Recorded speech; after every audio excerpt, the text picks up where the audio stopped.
Let's see. All right. So we're going to get started here. We're going to play the intro. We're going to do a little introduction, and then we're going to get into a little game we play called Straw Man, Steel Man, and then we'll get into the conversation. Sweet. Sounds good. I'm going to broadcast the show intro so that you can all savor the vibes.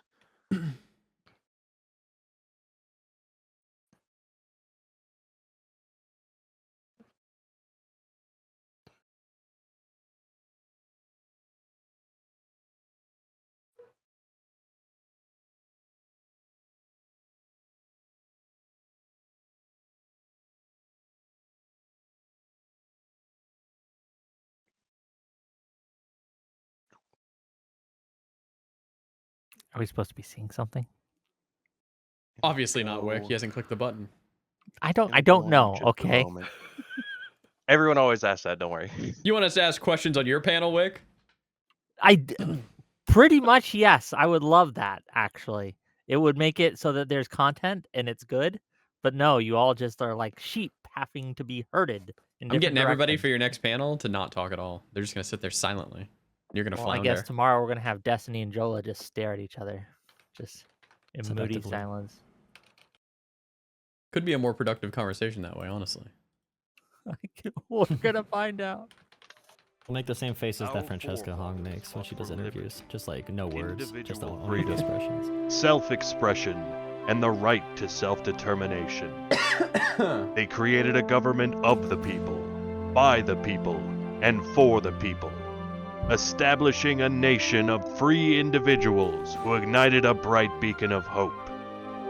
America's a land where any person, from any background, can succeed, so long as they endeavor forthright with determination in their heart. A melting pot, the greatest hits album of the human race. We gather here today to renew that sacred bond, that oath to freedom. Welcome to the marketplace of ideas.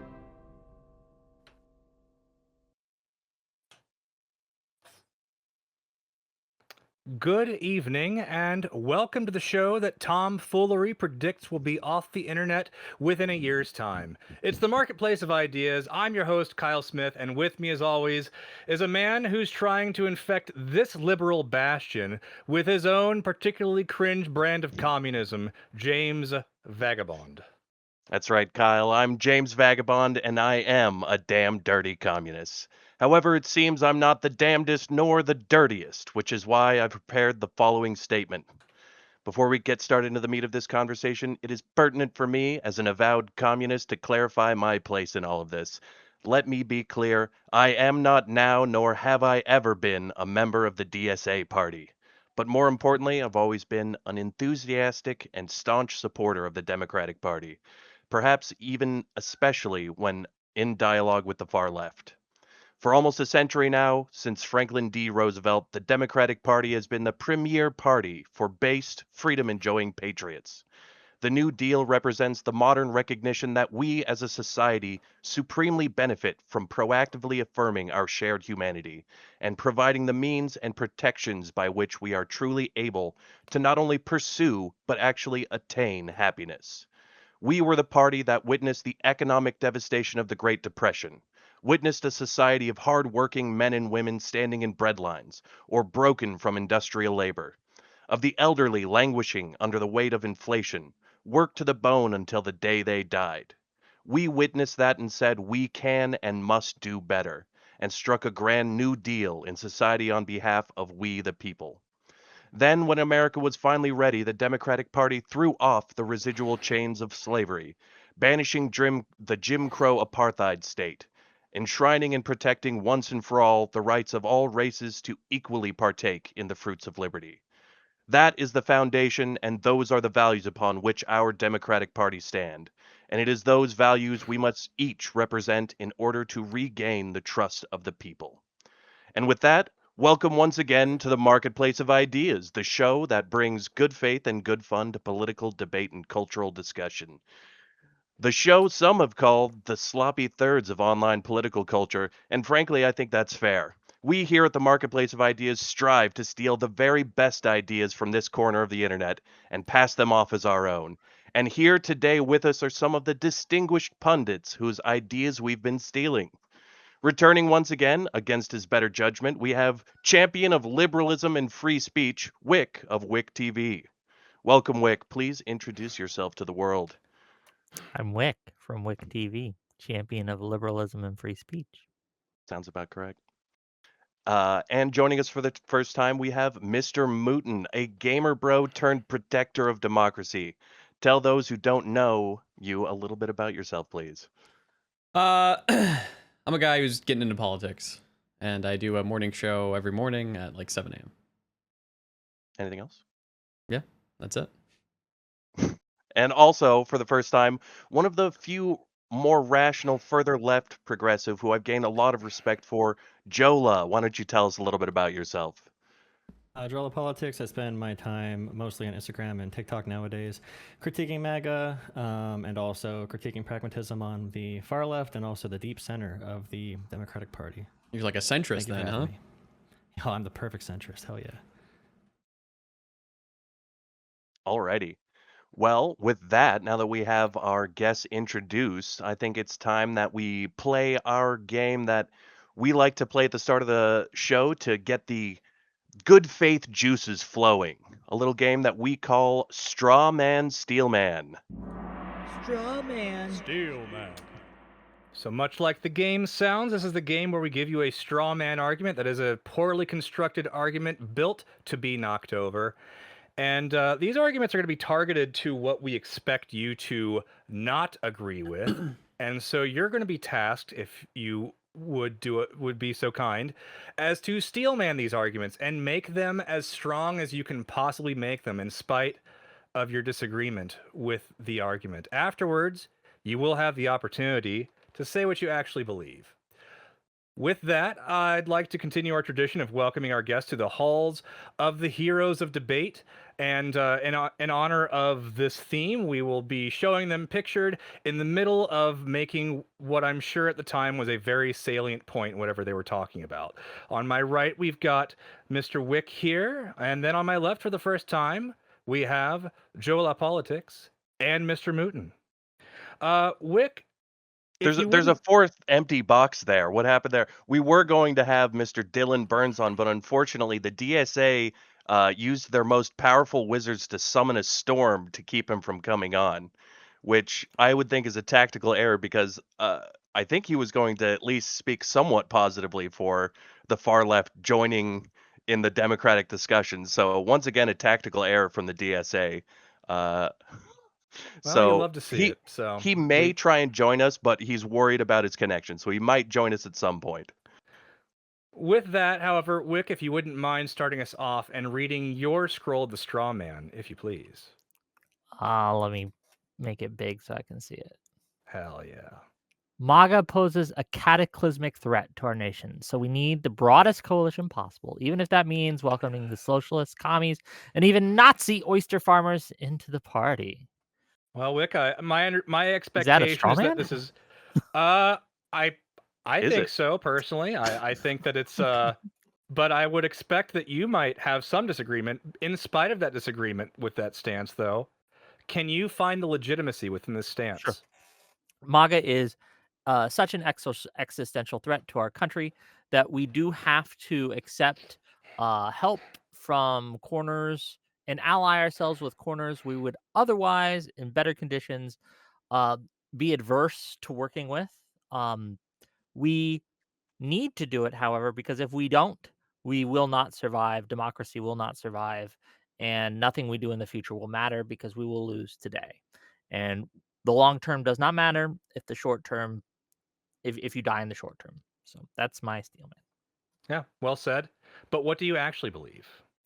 I actually believe that one of the surest way that MAGA is a cataclysmic threat, but one of the surest ways to ensure that it still has pull in American politics for decades to come is by lowering our standards, by disregarding the threat of the far left, and by deciding that we are willing to do whatever it takes to win. By lowering our integrity, we make it so low information voters have a harder time distinguishing between the right and the left, and therefore it's going to make it harder to win in the future.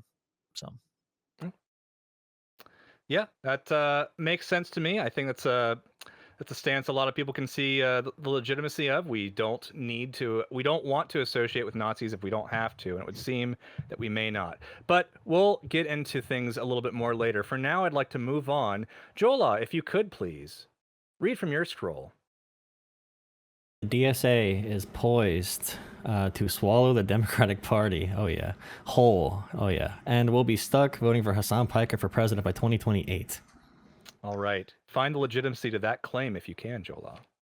The Democratic Party is going to be overcome by the DSA like it's a growing cancer, and we're going to be hoodwinked by the same radical forces that MAGA did. That's essentially the big argument. Sure. Terrifying, yeah. Now, what do you find any legitimacy to that claim? My expectation is that you might disagree with it. No, unlike some liberals, I'm very confident in the Democratic Party and liberalism. I think that progressive liberals and center liberals can power through the DSA wave. And we need more liberals to critique the Democratic Party because, I mean, the party where the DSA did win, it could have been very easy for that to not happen. So like Zoran Mamdani, that is what started this entire thing, right? When it comes to all these other candidates elected in New York City, if the Democrats did not support Andrew Cuomo, if there were not thousands of staffers to come out for Andrew Cuomo, and they supported another option that was still progressive, like a Brad Lander, maybe we never get Mamdani. And even with Andrew Cuomo being such a crappy candidate, it was still a pretty close race. All right. Well said. Then we will move on. Last but certainly not least, Mr. Mooten, if you wouldn't mind reading from your scroll.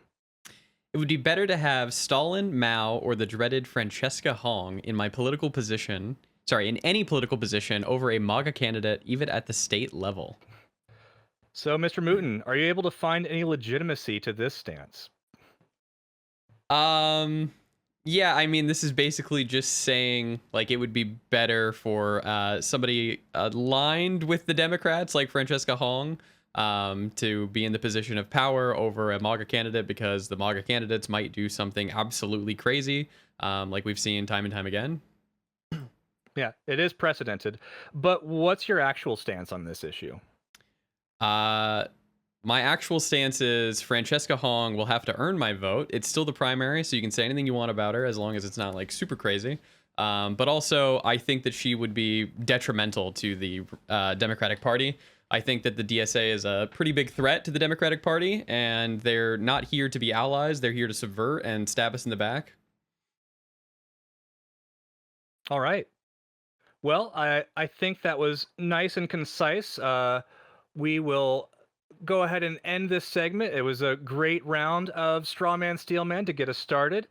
Before we jump all the way into the conversation, I would also like to officially welcome our guests to the actual marketplace of ideas. And when I say actual marketplace, I do mean fake marketplace. It is not a real one. We do not actually have any gambling, but we do have a fake stock list where we have the creators who come on our show. And as you can see at the bottom, we've got Jola Politics, Mr. Mooten, and Wick TV all waiting for someone to scoop up some fake shares with the fake currency that we run our Discord server with, we call Griftcoin. So if you want to join our Discord and participate in that and show your support for the creators that you like the most, that is one way you can do so. If you'd like to support our channel, please consider visiting our YouTube channel and giving us a like and subscribe on this video before you go back to the streamer of your choice with whom you are currently watching. We are new to the game, but we are growing and learning, and much like the DSA, we're going to swallow the discourse whole. Brilliant. Yeah, real good at swallowing here. With that said, discourse.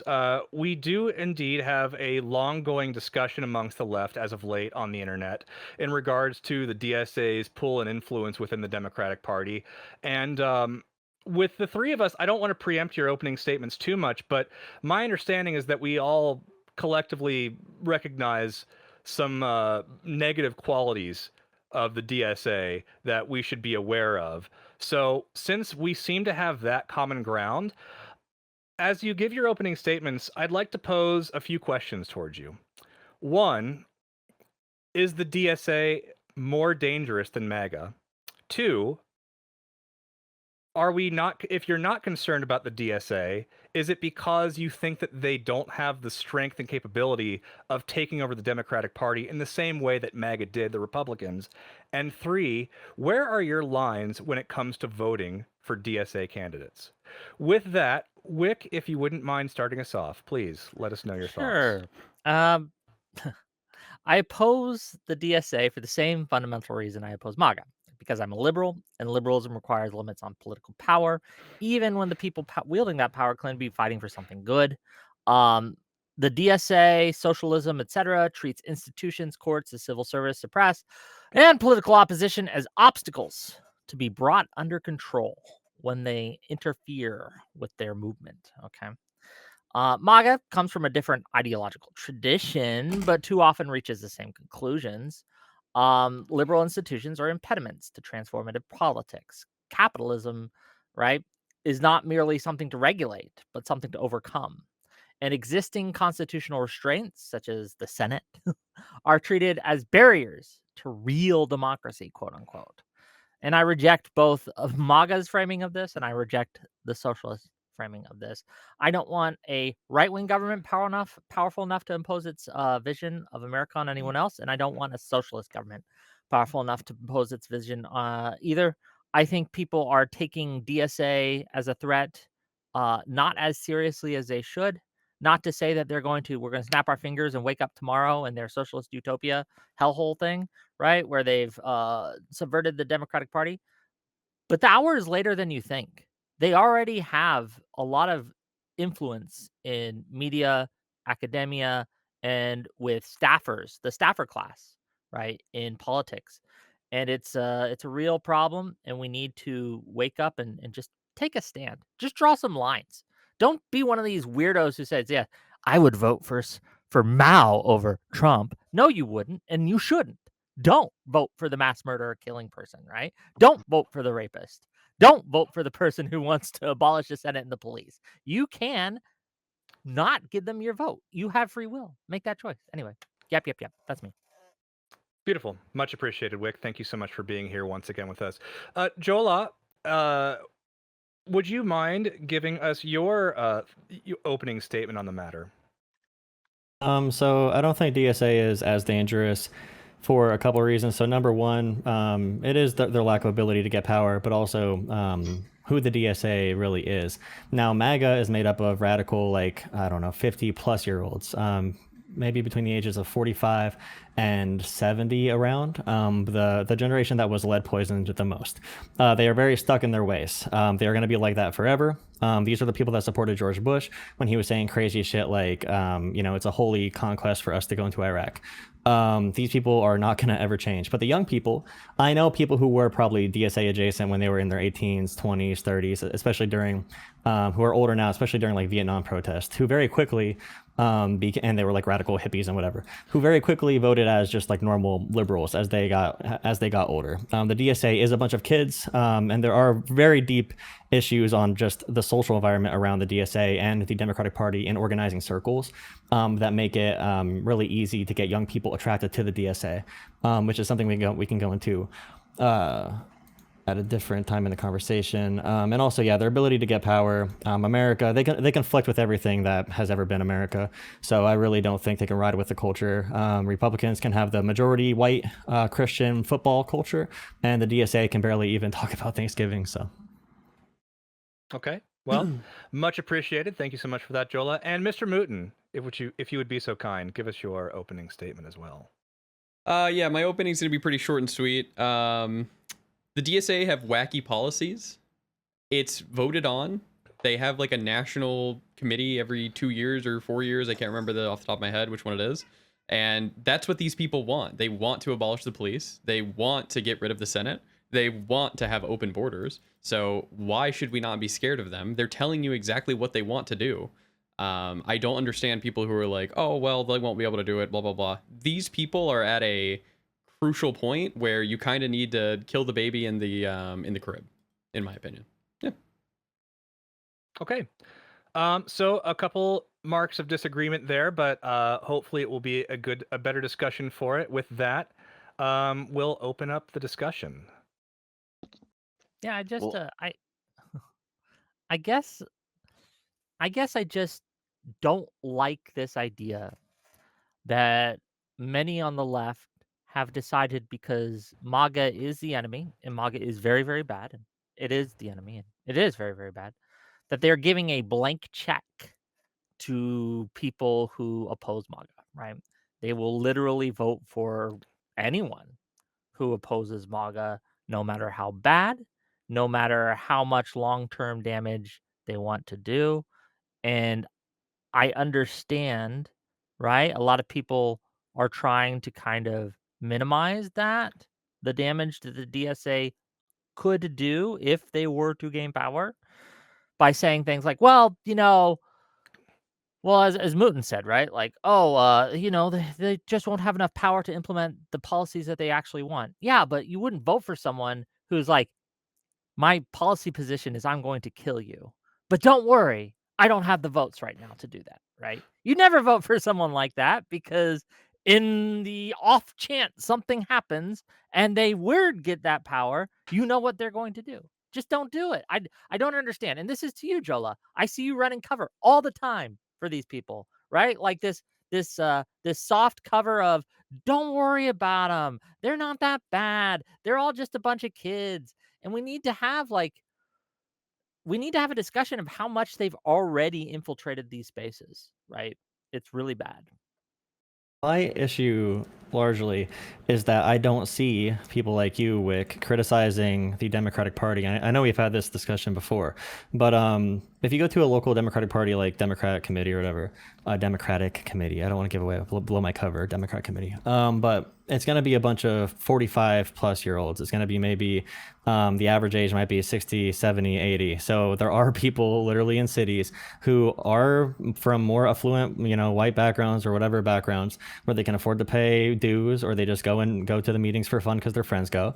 And it's the only place where there's organizing happening where it's going to be younger people. Now, Democrats can either say the DSA is a cancer and all this crazy stuff about it, or they can try to compete with DSA where they are very effective. And my question is largely, and I wish we had someone involved in like direct DS. I don't know much about what DSA does to know if there's anything they do in particular that can replicate that. If that's just going to be where all the college age people go naturally, if many of them do that, yeah, it's really difficult to find that balance. I feel like we can defeat the DSA rather easily. I genuinely, and I know people say I'm a secret DSA agent. I think people saying that about me is honestly part of the brain rot, the Hassan derangement syndrome happening online. If you think I'm not going to be your ally in your movement, then you're gonna fall into why shouldn't the obscurity. DSA You're not gonna have members any run power as their own whatsoever. party?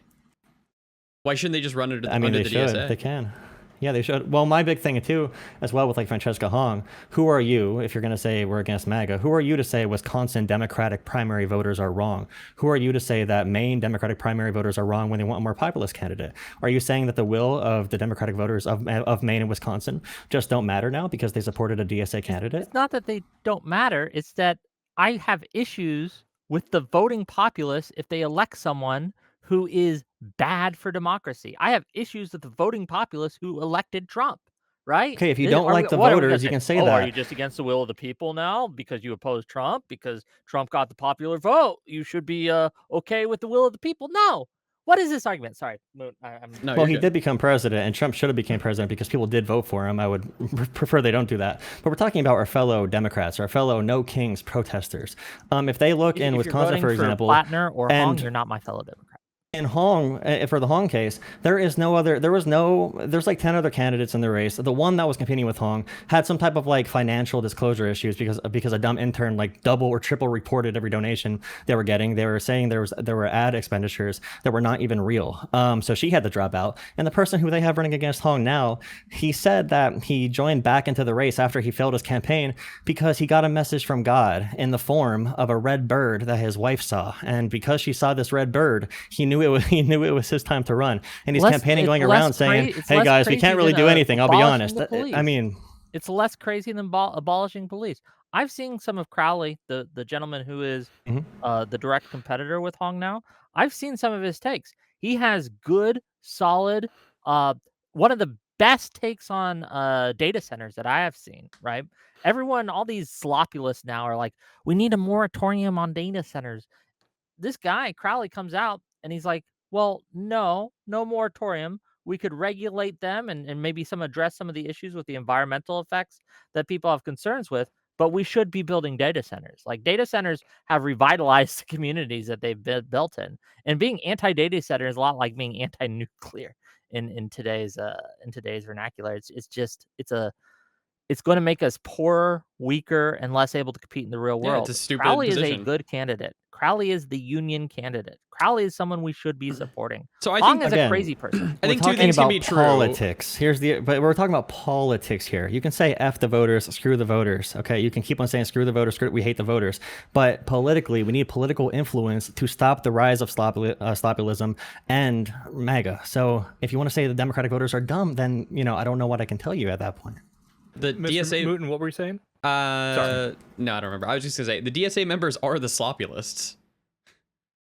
Okay, then beat them. Why are Democratic candidates We in are. Wisconsin There's not beating Hong? they Why are. is she winning? So they Why are. do you think? Two things can be true. One, Democrats can be running bad candidates, and the DSA can be bad. That's what's happening here. In Wisconsin, Yeah, the Democrats okay. seem to not be running good candidates. It seems like Hong is probably going to win, and sadly, the Democrats are probably going to lose Wisconsin over it. Yeah, and I think that's a tragedy that the moderate wing of the party could not find anybody to run. That's a good candidate. Why? Oh, yeah. this wild, and you've done this a lot. Every time something happens that is bad, it's always the establishment's fault, right? I said Plattner nothing about the winning establishment. I was said the they are losing. establishment's fault, I said they are right? losing Hong to doing DSA. well, That is correct, it's right? establishment's fault. Sometimes it's okay to acknowledge that there are Voters bad are actors stupid. on the other side who are capable of being of having agency, and their agency is lying to the public and pushing bad candidates that convince the voting class, right? Hong's not a good liar, man. She's not a good liar. She's really bad at it, to be honest. She can't answer a question about Thanksgiving. She's like, I love Thanksgiving because I'm a cook, and I'm gonna use that to bring people around the table. She's a terrible candidate. My question again is, why are there no moderate And by the way, the polls can be off by 25 points, and I will be happy, to be honest. I don't want Hong to run. I think she's a disaster. But my question again is, why can we not have any accountability for Democrats who are losing to these types of candidates? Like, we have to have some. What do you mean, no accountability? I mean, I think we are having accountability. They're going to lose. That's the accountability. Yeah, but from liberal commentators like myself, for example, I cannot stand what's her name, Cori Bush. She lost by like 50 points to her opponent, Wesley Bell, and then called him a Republican. I'm extremely critical of her. She lost by 50 points, and she called him a Republican, which is not true. That's bad. Now. Yeah, that's really bad. But why is there no heat? I don't see any coverage from center commentators about the primaries on who is going to be the up and coming candidate, or why are we putting forward these terrible candidates like a Janet Mills? Why was Mandela Barnes not supported from the start? I feel like why you're was missing Brad it then, Lander not because supported? we've Why was talked Mallory about McMorrow not supported? We had Mallory McMorrow right there. She was above. She was by far the favorite for Michigan, Mallory McMorrow. And guess what happened? All the progressive money went to El Sayed, and then all the establishment money went to Haley Stevens. That's why McMorrow ended up tanking. She was by far the favorite. If the establishment would have went for the compromise and went for McMorrow, she probably would have won. Quick. The reason McMorrow ended up tanking is she tried to thread the needle, and she ended up being lukewarm. She was neither hot nor cold, so the voters spit her out of their mouth. Right? She decided to play a balance where she appeased the establishment, but also went to the progressive side and played with those voters, and no one bought it. If you were an established someone who liked the establishment, who liked the old school Democrats, you went with Stevens. And if you were someone who was more progressive leaning, you went towards the more progressive candidate which was El Sayed. So that's why she lost, right? Like this idea that Stevens was a bad candidate, all the fundamentals were against her, and she lost by less than a percentage point, right? Like, you had the entire left wing come out canvassing for her, come out promoting her, come out really pushing her, lie about Wait, her. all the fundamentals were against her. She had every single. She had Whitmer. She had Carville coming in. She had pushing El Sayed in his primary and things like that. You have a populist wave where the establishment is seen as really bad in the Michigan area, and he still wasn't able to put up more than a percentage, not even a percentage point of a victory. Like Stevens was a great candidate. Stevens was strong. If you want to hear me critique okay. Democrats, I can do that. I think it's really stupid that Dems are running like 10 candidates or 2 candidates even against DSA members. It obviously splits our votes. McMorrow should have dropped earlier, and it seems like Michigan needs to actually go and fix how they do when you can drop out, because what I think I read, I think the time that she should have dropped out by in order not to be on the ballot was like sometime in like, I think it was April. So yeah, if we're going to have candidates, we need to come together as like a party and do it earlier rather than later.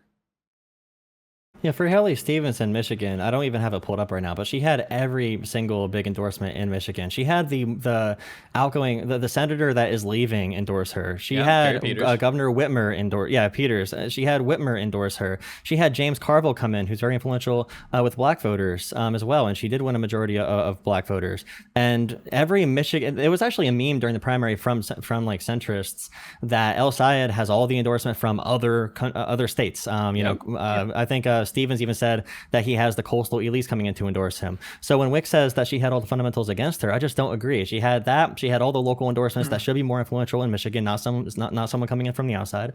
I think the final numbers from New York Times were either 10-1 or 9-1 outside spending. That extra $60 million definitely can't hurt. If she did not get that money, if she did not get the extra $60 million, Abdul probably does win by 5 or 10 points. I think what Wick means right now is like the establishment isn't a popular thing. Nobody likes what's going on. So when you're an outside candidate and you're coming in and you're fighting against the establishment, you kind of have like the wind at your sails right now. You have all the new media loves you if you are this, right? All the podcast bros, all the Twitter folks, and people act like influencers for whatever reason. And we're going to talk about the UMitch voter guy too tonight, I think. For whatever reason, people online have decided that online influencers have no influence, that the media has no influence. And they've decided to pretend this when that's just not true, right? I mean, they're influencers for a reason. Media, you had this Mitch voter guy make up a lie, right? Make up a lie about Stevens' internal pollster calling someone up and calling Stevens up and saying, "Hey, you have no path to victory." And he pushed this lie, and a lot of people, big names, Hassan, Keith Edwards, Wahajat Ali, and a bunch of others picked this narrative and ran with it. And did it affect turnout? I have no idea. But they were trying to do that. They were attempting to do that. You have new media just willing to lie about you. And I guarantee that these kinds of, like, people think that money in politics has a huge effect. I don't know if it does. We looked at the 2020 primary campaigns, right? $1 billion were spent to get Bloomberg to be our nominee. One with a B, right? $1 billion. $1 billion. He didn't even get anywhere close. People overstate money in politics. They just do. The biggest threat to our political system isn't money. It's the staffers. And we see this how they're acting. Like, this is the threat that the DSA and other actors on the far left really pose, is they have positions of influence and power within the media and within organization groups and within the party. And they are pushing these candidates on us that are making it harder for us to beat MAGA. Look at when Al Said won the primary. We took a lean Democratic state and it became a toss-up. It's now objectively harder to win. Also, if money just won the election, then Tom Steyer would be at least one of the 2 governor nominees. Are you saying money has zero impact? No one's saying money has zero impact. We're not retarded. Of course, okay, then if money has any impact, then if both candidates had the same amount of money spent, then El Sayed probably wins by more than he did, right? If it has some impact. I don't know. Okay, so money has no impact. is what you're saying. Yeah, 'Cause money if has it no has any impact. That's impact, exactly what I'm saying. yeah, if it has you have any to have a impact, base then level of it, necessarily. but it has can we at least acknowledge it has diminishing returns? Yeah, I mean, if you have 18 ads of the same person back to back to back to back, especially like I criticized Kamala Harris, she was airing these dumb commercials in the middle of college football games. That's not going to help very much, but it does help with overall media saturation. What do you mean for it's sure. not going to help airing a commercial during a college football game? Having Kamala Harris come out in the middle of an NCAA game when everybody's in the bar drinking or whatever, no one's watching that commercial. I've been You're at these places. completely wrong. You think people are staring at the TV and watching Kamala Harris ads on, all the dude Yeah, bros at the bar? I think older people, the people who actually go and vote, are watching the ads. Yeah. Well, I think it works on normal people too. Mountain Dew and Pepsi spend, billions of dollars for a reason. We all like to think that we're immune to the wiles of a Mountain Dew commercial, but there's a reason they spend billions of dollars. I would also like to say that I think Wick was really spot on here in that the new media landscape, in my opinion, is the biggest piece that people are missing in all of this, which is the ability of and it kind of ties to money in a certain case where each person, all of the people fighting for attention and relevance and therefore some amount of power and money are they're not necessarily doing it for forthright reasons. They're not doing it necessarily because they purely believe in some political ideology. Instead, it's something more of an attention economy where the most bombastic, or in the case of like the DSA and the political landscape, people promise the moon and they don't have to deliver anything. And so they get to use this sort of rocket fuel in the social media landscape to get attention. And we've seen it in MAGA once they actually get the reins of power, they can't deliver on anything. And to me, that is where I focus my thoughts on all of this conversation is the new media landscape and the way that it is taking control of society and all these big decisions we're making. If I I may. will say, Please. just really quick on the new media point, because I know you're going to talk about that, but Haley Stevens did have probably the biggest new media clip of the primary with her TMZ interview when she went off script and they did not want her to do it, but she was her genuine self. If she would have done that more often, instead of talking about Abdul Sayed's podcast over and over and over again, and I'm endorsed by Barack Obama, like over and over again in the debate versus Abdul, she probably would have won. She would have won this primary. And you have to ask why the consultants are telling her to talk like that. She didn't. You talk about her endorsements constantly. If you look at the exit polls, and Sorry, you reviews on said the that ground, she said she was endorsed by Barack Obama. I don't She think said she ever that. She said never that. said she that. gave the impression that she was in the Okay. flyer she put out, and you could see her talking to black voters. There's a clip of her walking around to everybody saying, "I was proud to work with Barack Obama." She's obviously laundering his name and using it for that purpose. You realize that she did not was say, "I have endorsed an by official Barack endorsement." Obama in the past, right? Okay, was she for this election? That's a terrible argument. Sorry, No, but did it's she a good- say that Oh, she I was was endorsed by Barack Obama when I Did ran she for say Congress that? in a different Did race. she ever say that? Did she ever say that? Why did you bring that up? Why did you bring that point up? Why does it matter? Because if she's was saying endorsed Because this before? is one of the. Go ahead, Moon. Because Sorry. you're literally saying like, oh, why is she bring up Obama? Well, she was endorsed by Barack Obama in the past. She has worked with him. So why are you lying and saying that she said on the debate stage that she was endorsed by Barack Obama? Can you answer that? Hey, I think it's fair play. I think it's fair play to use Barack Obama's Sorry, name. I can you support any answer candidate that? to do Why you lied and said that she was endorsed by Barack Obama on the debate stage? Were you wrong? Okay, I didn't say on the debate stage. She gave the impression when she was Sorry, talking were to you voters and also in wrong? the flyer she put Yes or around. no? That was super wrong. Good, thank you. Pulling some Pisco stuff. Okay, so in the debate with Haley versus Abdul, he gave answers to questions on things like green energy, and also about the air pollution, about the sensors that are going to detect air quality, how we can make sure that we monitor that from different corporations. And she went on a story about like, I'm endorsed by the Attorney General, I'm endorsed by Whitmer because I'm going to bring home a future for people like you. It's just a different kind of politics. She sounded great off script, and she kept bringing up Abdul's podcast over and over and over again. Why would she bring that up so many times? She had terrible advisors, and the one time she did a genuine appearance in front of media, she went off script with TMZ. She got by far the biggest media clip of the entire primary. So what's your point here? Just that you That like new her media better when is she's accessible like to off-script? moderate candidates. John Ossoff goes huge on independent media. Tallarico does huge on independent media. These are not exactly far left DSA candidates. Definitely not John Ossoff. Definitely not Tallarico. But they can still use new media. It's a candidate quality issue. Well, that's not. Hold on. That's not a candidate quality issue. That's a messaging issue. Here, I will criticize it. Yeah, and that's candidate if I may. quality. Yeah, if they can't message No. in the modern era, yeah. Well, Sorry. Well, it's if they're obviously not a capable of it, hang they're on, messaging just issue getting because she off. Let can me do get my it. point out. Yeah. Let me get my point out. I think that the Democratic Party, the DNC, the establishment, whatever you want to call them, has failed when it comes to meeting the moment with new media and the landscape that we find ourselves in. Their messaging has been terrible and it needs to improve. But that's not a candidate quality issue. When I think about candidate quality, I think, Plattner. how are they going to govern? Are they going to be able to get bills passed? Are they going to be able to stand up for their constituents and meet the moment and oppose MAGA effectively? And I think that messaging matters, no doubt, but I think that that is what gets you in the door. One of my problems with the DSA and with the left and with the rise of the populist is it's all empty vagaries. We saw the DSA candidate went on I'm not sure Fox News. which interview it was. I don't think it was Fox News this time. It might have been, where they were basically asked about their tax policy, and they had slogans. We're going to tax the hell out of the rich. We're going to tax the hell out of them if you make a certain amount. And they were asked a very simple question. Okay, how does that work?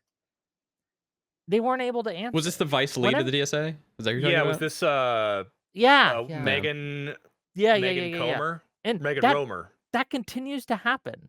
When pushed on, how are you going to get this done? They don't have any answers. And it's because Yeah, it's I don't all like empty. the DSA. It's Yeah, all I'm vacuous. against the DSA. Yeah, I don't like the DSA. Yeah, I'm against that.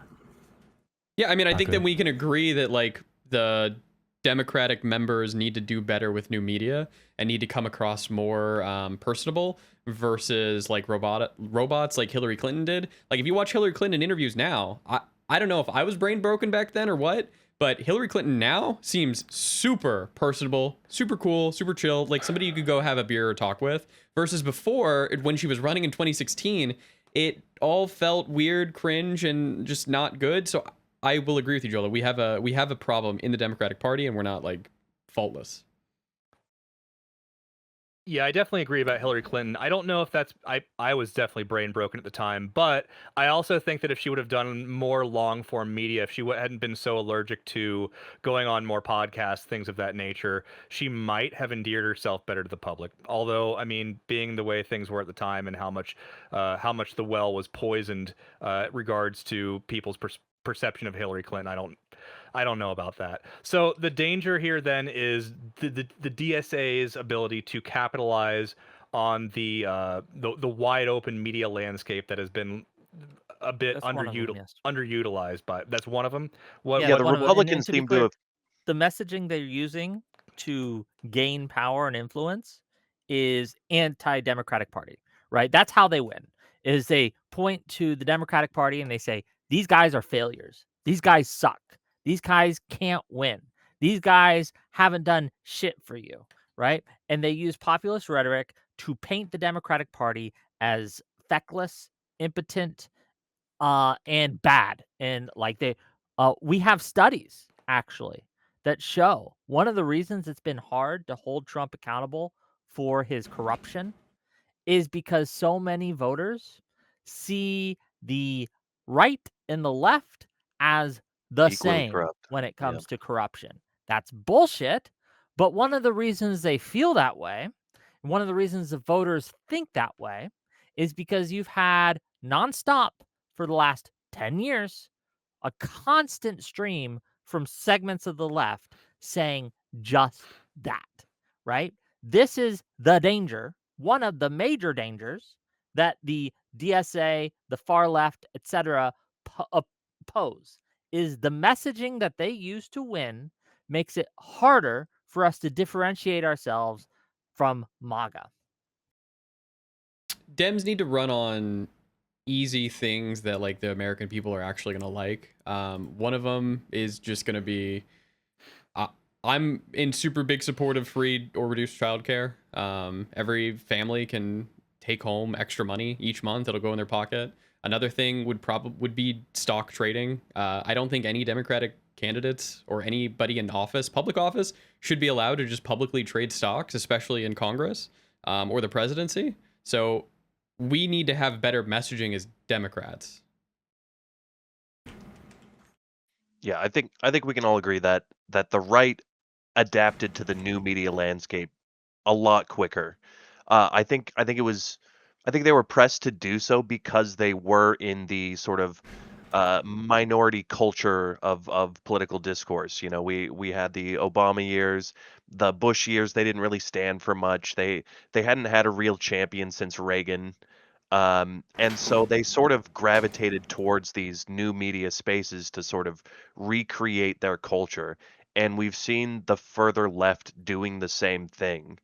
And my big worry here is, you know, maybe there is no solution because of the modern media landscape and because it prefers the rocket fuel conversations, the big promises and the, you know, the easy money, the easy solutions at the snap of the finger, like Wick says, if we just get rid of the liberal systems in our way, then we can just, you know, usher in our great new society. And I'm worried that there is a long-term, maybe unsolvable problem of real solutions, moderate solutions, safe solutions that don't solve everything instantly easily, don't have a selling point in the modern media landscape.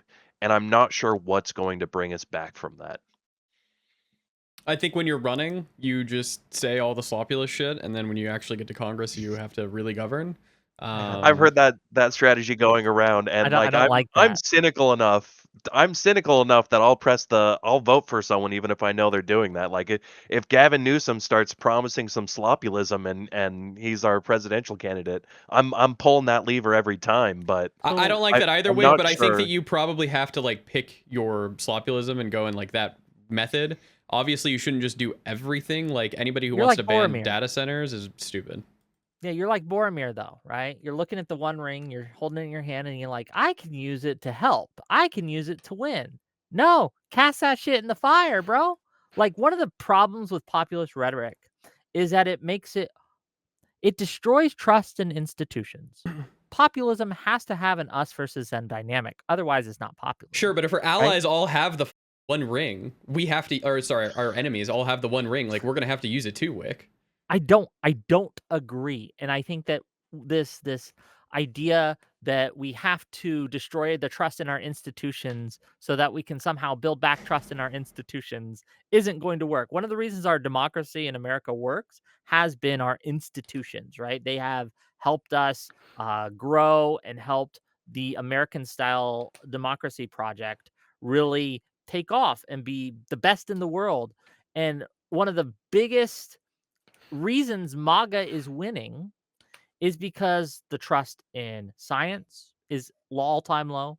Trust in media is an all-time low. Trust in academia is at an all-time low. Trust in Congress is at an all-time low. Trust in the executive is at an all-time low, right? Like, if we want to get out of the MAGA era, we have to actually defend our institutions and say, no, sorry, sir, that rando college graduate with a bachelor's in communications does not actually know how to solve these problems.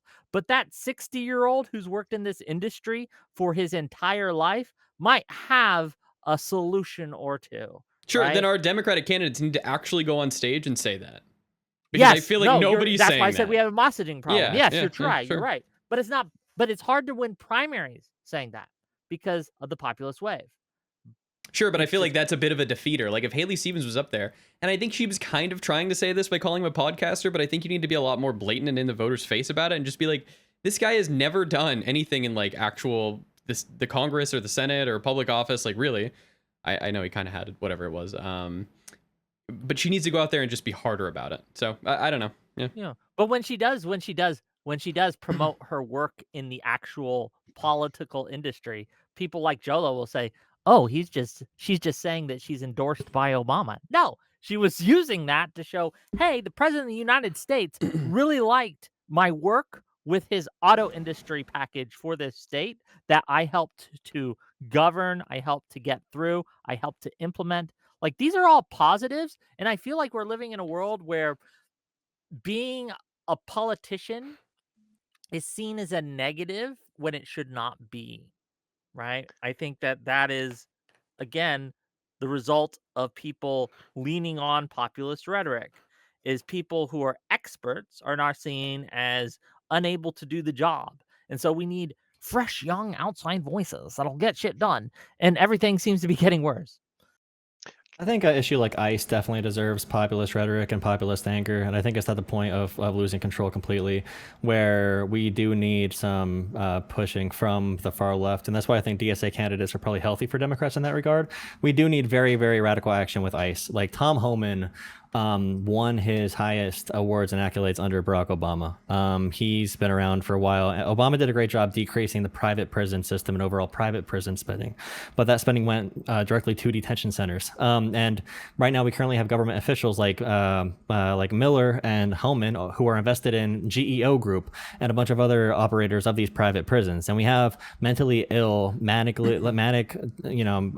idiot wife beaters murdering people cold-blooded, like in Maine, for example, not having even a crime scene preserved with evidence, not having any trial, no investigation, like nothing at all. The FBI is not even going to be investigating these cases it's anymore. disgusting. Yeah, and I think that is like an issue where voters are, I think they're right to want populist anger about that. And I don't know if we're going to get the reforms. And even if my overall take would be repeal and replace ICE. You don't even need to be like abolish, but that's like Abdul's point, is repeal and replace it with the, it wasn't ICE, it was the immigrant. He does say abolish what was it ICE, called but again? yeah, what he means is repeal and replace, which I think is what most people INS, want. was it? Immigration and Naturalization Services or whatever, Yeah, the You say INS that was here that's what before most ICE. people Yeah, want, and I agree with you. Mhm. that's what Abdul said. But there yeah. is a group of people who don't want that. First one, I don't think that being angry at ICE right now is necessarily populist rhetoric. You can use populist rhetoric in order to target ICE, but you can also use institutionalist rhetoric to say this institution Is broken. has fundamentally been subverted to what it was supposed to be by Trump basically opening the doors to all these crazy folks to come in and be ICE agents. And what the policies from the top, because of Trump's appointments, have subverted the agency, and so it has to go. And so we can build a better agency, right? And we can build a better version of immigration enforcement in America. I don't think that that's necessarily populist rhetoric. It can be, but you're absolutely right that if it is an institutionalist take to say this institution isn't working and we need to reform it, or we need to replace it, or it's just not fulfilling the job that we thought it needed to do, so we just need to get rid of it, right? This is a fundamentally different thing than saying the corporate elites have destroyed us and it has decided to subvert the will of the people, right? These are different types of messaging, and I think that we need to be careful with how we message. Maybe this would define my point better. So I think we need, this might be a good take to get things stirring a little bit. I think we need people like Kyle Kulinski to get ICE reformed. I think we need agitators who say a bunch of crazy shit, who have huge platforms, to say this is messed up in a really emotional way that gets people really fired up. That's not just like, oh, I'm You don't doing a think policy people are analysis already of fired the... up about like people getting shot on the street? I don't think Kyle Kulinski Yeah. is adding to the firing, honestly. No, but he's helping. He's moving in the right direction. I looked at his page earlier today. He's making like 15 anti-Trump videos for every one anti-Democrat video. I'll take that ratio any freaking day. And people like him are being rejected by liberals, mostly online. But everyone I know watches Kyle Kulinski. Everyone I know watches because I don't think Kyle Kulinski is like a a Democrat. I don't think he's a part of That like the kinda team. explains your takes, He's everyone you honestly know. just like a political pundit. It's young people. It's young people who are like being motivated to join like the DSA and who like Zoran Mamdani and AOC and Bernie Sanders. And these young people are gonna grow up to be political actors, and we need an off ramp for them from the DSA, and we have to at least abide by some things they believe to be very true about politics. Can I ask you a question, Jola? Mhm. would you be okay with a pundit who was very anti-Trump, okay? Every day he came out with an anti-Trump video. It's just that every month, right? So after 30 days of anti-Trump videos, every month he comes out with a video of why we can't trust black people. Black people will steal your daughters, they'll steal your bike, they'll come out and make your life worse. And black people are the worst. Would you let someone like that in your party, or would you say that it's okay to watch this guy because he's primarily anti-Trump? I would say, now here's the difficult thing. So I would compare that to spreading a video of like Sagar on breaking points, maybe, where I would maybe use them as a tool to maybe not de-radicalize, but to suppress the voter turnout of idiots who would follow someone like that. So even if it's not, and this can be a debate also about friggin', I don't know how I feel. I'm leaning towards negative about Hunter Biden on Tucker Carlson's. I have not seen the whole thing. I've seen clips, but so far Hunter Biden's like, oh, we had a great time, Is this a looking at the yes real or a enemy of no? Israel. Well, it requires a lot of nuance because the actors we're Can you say involved in yes or here no are going to be first, and then we tools. can get the nuance after? I think the coalition, no, but are they useful? Yes. Okay. This is part of the One Ring thing. I don't think we should be using people like that. I'm glad you wouldn't let them into the coalition. I appreciate that. But I think that you're playing with fire when you're using people like that, right? You're saying, well, we're creating this beast, we're feeding it, we're giving it attention, we're giving it impressions, we're giving it views, we're spreading its clips, all these things, and we can control this beast, right? I think that you're making a mistake when you do that. And I same think with I'm Kyle Kalinske, returning. right? I think that people who are promoting Kyle Kalinske, he is someone who I consider an anti-Semite. I think that he's very anti-democratic. I think that I worry about his aversive elements. Sharing him because he's anti-Trump most of the time is like saying, well, we can control this forest fire. It will never get out of bounds. We know it has, a potential to be disastrous, but it really is helping us in some ways. But We don't Kyle need to do this. This Kalinske, is not necessary.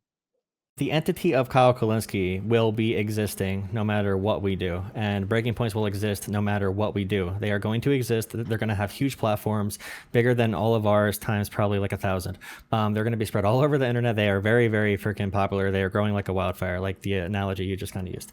I would compare it to, I think you would agree. Do you believe that Russians and the right wing help fund the Green Party to beat Democrats? I don't know if the word is to beat, but to subvert. Well, to split the vote. I would compare it to that, where I want people who are going to say there's two types. So one would be like, oh, we're going to make a third party and destroy the Republican Party. So that might be like a Jill Stein, but for them. Libertarians do that sometimes. Or it'll be like, we are going to, I hate both parties, but I guess you should be voting Democrat, or I guess you should be voting Republican. Like the old Joe Rogan endorsement before he became a full-on cuck. Yeah, but you understand in Russia's goal isn't just to beat the Democratic Party, right?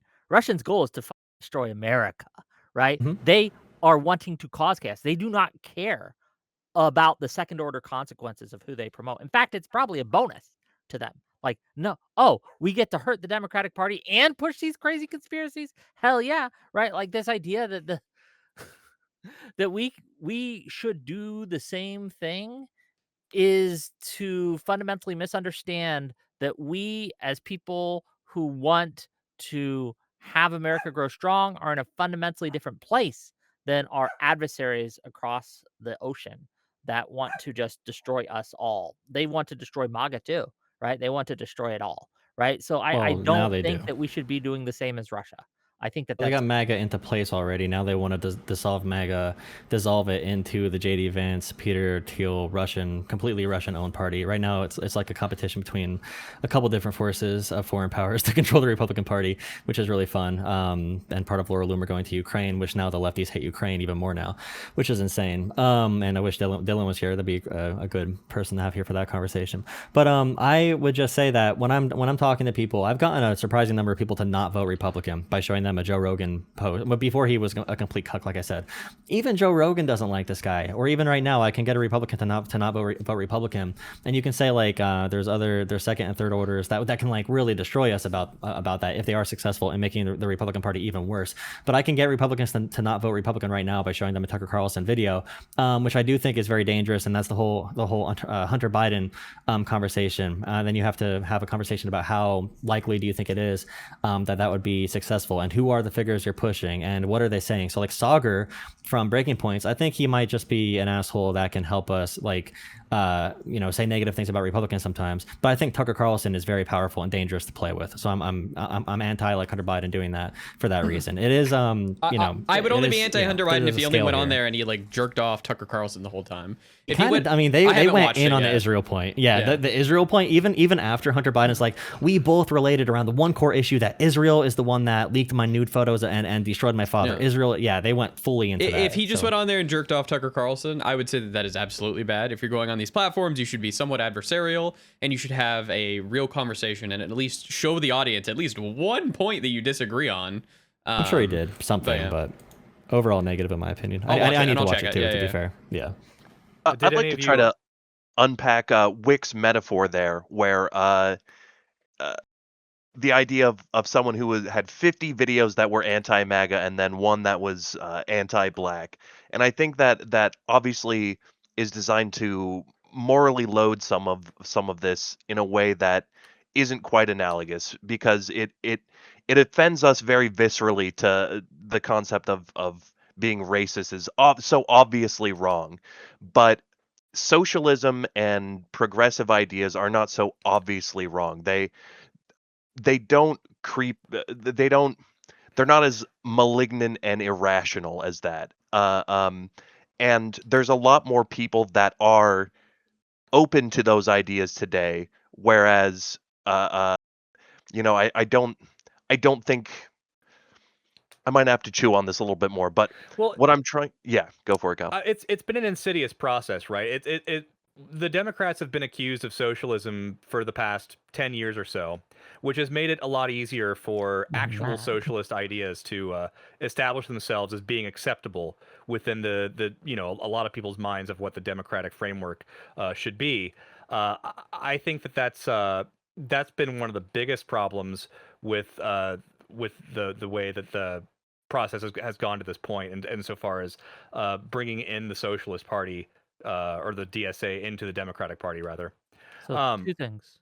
Sure. One, it's been way more than 10 years. I remember Rush Limbaugh back in the day calling Clinton a socialist, right? I remember like they used to say this about Democrats in the 80s, and I'd assume the 70s as well, right? And the 60s right, too, with Carter. right? Like with this Jimmy, has been a thing for forever. And two, fair enough. I do take issue with the framing that socialism isn't as obviously bad as racism. I kind of think it is. I kind of would argue that it might be. But that's a discussion we can have if you like. Let me try another tact with it here. So imagine we are back in the 1960s where racism was more virulent and alive.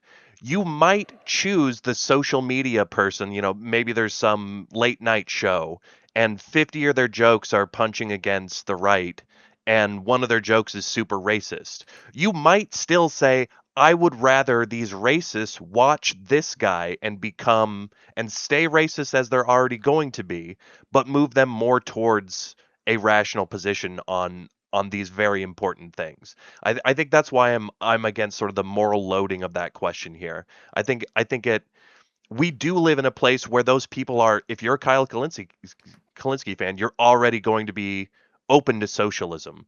And so if you use a Kyle Kalinske clip to radicalize someone against Republicans, but they're already a socialist, they're already a Kyle Kalinske fan, I don't think you're really increasing the harm and increasing the amount of socialism in some serious degree.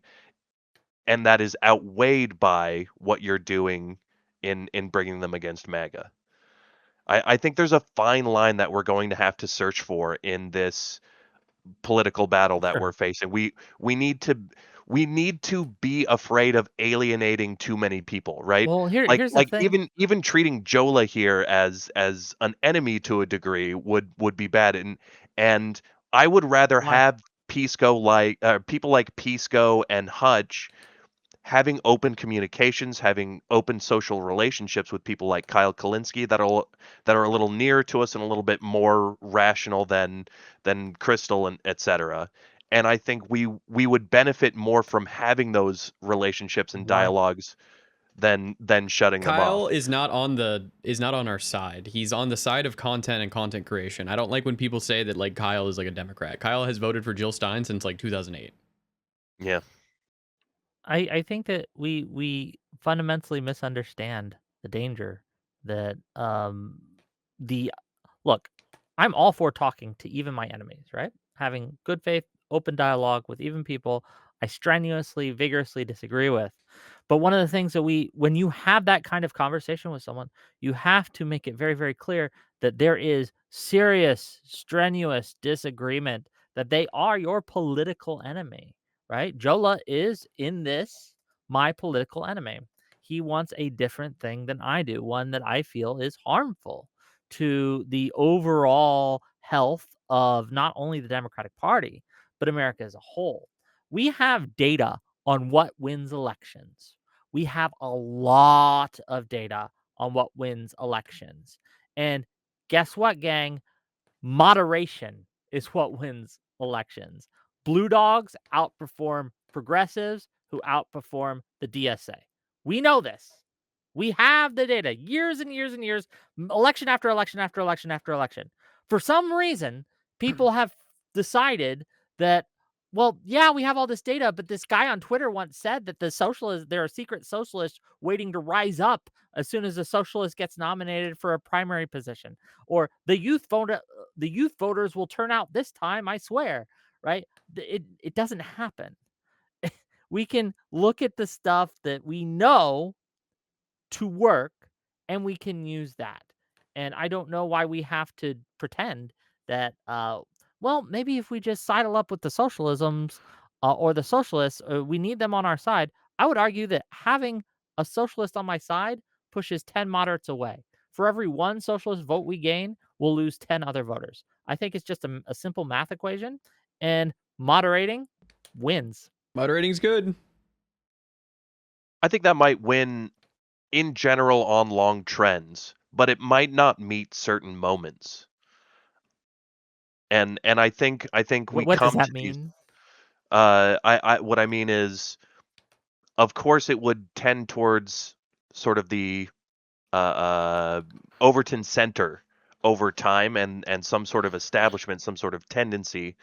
Um, like you wouldn't it wouldn't be rational to assume that there would be a system that's just bouncing from extreme to extreme. Of course, some sort of average and center. I mean, I guess I would have to look more at what data you're pulling from to understand how this fits into your argument, but uh, you can't imagine a situation where an extreme event happens, so it needs an outside of conventional solution. Sure, I think you can obviously look at outliers and things like that, and But the Senate and the Congress, like Yeah. it's a numbers game. Like even if we're gonna miss Yeah. one because somebody is too moderate, we're gonna on average win most of But them. we'll win okay, more but what seats I'm and saying we'll is that one could be a year rather than an individual in a year. I'm saying you could have a Sure, but I year would which also rather requires. that Mhm. we miss a year and then usually we're winning. Yeah, Yeah, I'm I'd not, Moderates, I'm not rather trying to yes. argue that there's yeah. nothing to that concept of Mhm. generally elections are won by moderate candidates, but I would say, there's exceptions to every One of the statistical data one of the set. problems we're having actually right now is gerrymandering has an interesting side effect in that it makes certain districts more extreme, right? So if we were Republicans and we wanted to gerrymander a state to be more red, to have more congressmen come from red districts, we would dilute the Republicans, right? We would make a +8 Republican district into a +2 Republican district, and then we would pool all the Democratic voters into one district. So they get one and we get 8, right? Maybe we get 8 representatives. But the problem with that is that when we have these cobalt blue districts, the progressives have or not the progressives, I'm sorry, the far left, the DSA types have a far more likely chance of winning. And this works in reverse too, right? When the Democrats again decide to gerrymander and they pool all the Republicans into a single district or a couple districts, I feel like that's not the what usually extreme happens, though, goes Wick. up. I feel like I feel like usually in gerrymandering, you can't just pool every single Republican into like one ruby red district. Instead, what happens is we turn our like that's how cobalt. gerrymandering works. We usually turn our cobalt blue districts into we bring down our super blue districts in order to be in order to be and to break them up. in order to be And what's to the dilute word the Republican vote. in order to fight more in like other ones. Yeah, but how you usually do that is by pooling all the Republican voters or most of the Republican voters into one area, and then look at how Virginia tried to do it, right? Yeah. That's exactly how they did it. But now right? like some areas are even more fightable in Virginia. But like that's overall we lost a few seats, yes. That's the risk you take with gerrymandering. Yes, Because yes. if you one of the Over-dilute, reasons that they call it a dummy mander is because they'll assume okay, we're going to live in a R+8 environment, and so these seats are still safe. But then a D+10 environment comes along, and those safe seats become competitive. Yeah, so kind of what I'm trying to say here is like, well, sure, we can have one seat then that's like more crazy. I agree with you there. But we are going to be competitive, and I think the other seats would be more moderate because the Republicans are going to lose their crazy seats. So I don't know if like the craziness actually changes besides which side is doing the crazy. Does that make sense to you? Well, right now, yes, but right now the Republicans are the ones that In are power. doing most of the gerrymandering. Yeah. And so when Dems do it, they you're vote right on it. generally, but I'm talking specifically this year. Sure. I guess to honestly, I'm maybe a hot take, but I don't know if primaries are serving the purpose that they should anymore. I think maybe we need to start moving away from primaries. I don't think we need to move away from primaries. I think what Dems need to do is they need to actually coalesce around candidates quicker. And I think that we need to have something in the DNC that basically says, hey, if you're a Democrat, we're only sending like one of you to fight the DSA member. Like, we can't do this thing of like, there's three of us that are fighting in the battle. I think the primaries have a huge problem of the people that vote in primaries are the people that are most politically active, and the people that are most politically active are getting informed on the internet and new media and rocket fuel politics. And so we're getting a lot more change than and not it's a selection for the same kind of rocket fuel in the candidates, and that's pushing moderation out of the process. And yeah, I'm worried about that. Are we all pro like not first or we do first past the post? Are we pro ranked choice? I like ranked choice. I think ranked choice is probably a good I think it gets you the most moderate candidate, which is what you should be going for in politics. Jola, you're muted. Oh yeah, sorry, I was muted. Jungle or ranked choice is definitely better than nothing. Okay, yeah, I kind of I vibe with jungle actually. Jungle's kind of fun. It would be fun. I haven't done the Kinda algebra freaky. on any of these things. I have no opinion. It's funny Jola, watching that mayor guy lose for LA too. That dumbass reality TV show mayor that lost to that socialist that was funny as shit. Jola, I'm sensing your internal sense of political homelessness right now, and I just want to commiserate with you for a moment as someone who's progressive and has some radical ideas, but at the same time wants to take things step by step and be rational. I just like to commiserate with you for a moment over being politically homeless and being too extreme for the Hillary Clintons of the world, but not extreme enough for the Nazi oyster farmers of the world, or the you know, the extreme DSA. Yeah, I mean, I agree. I think there's gonna be some type of lane for it, especially with like internet drama. Like I have the same number of videos attacking Hassan, Destiny, Crystal Ball, Kyle. Like I have the same number of videos going after all of them. Probably even more going after the far left because I want them to be better and be improved. And I'm someone who has supported my governor Josh Shapiro, who's very moderate, center right in some ways with like school vouchers, for example, and also Zoran Mamdani because I think I need to listen to where the voters are going. I need to sort of work with it and get to the best place I possibly can. And yeah, I just don't agree with the. But listing where the voters are severity going of, is like, going to the depend DSA. on what the area is, right? Yeah, but like with the current Democratic Party voting base, I can look at all these races and I can see why these candidates were chosen where they were. Like where the Daria Lisa won, I could see where they did not put in effort with campaigning and they did not take her seriously whatsoever until the very, very, very end, after the DSA was knocking doors for months and months and months. And that was like a 30-year incumbent who just thought they had it locked down. And they thought such a goofy candidate could not beat them. And they were wrong about it. That's one reason I'm not worried. Because if Espaillat, I think his name was, if he would have done anything, he would have beat Daria Lisa. Yeah, I just don't think she's going to be there for more than one term. Well, one question for you on that, Jolef, right? You say we should go to where the voters are going, right? Move in their direction. Is that kind of your general thought process? We need to help guide it. We're not going to be in Okay. control of it as much as we want, but we have to help Sure, guide but it to a we productive would place. generally go with what the voters are going. Did you support El Sayed or Stevens in the primary? I supported El Sayed, but I was really big on making sure that if Haley Stevens won, that I would have shit on That's fair. him if he did not Yeah. support her. Like, were you aware of the myriad of polls showing Stevens outperforming El Sayed by quite a bit in certain instances in the general election? Like when people keep telling me, "Oh, we should go where the voters are going." And they do that from the left to say that we need to elect more left-wing candidates.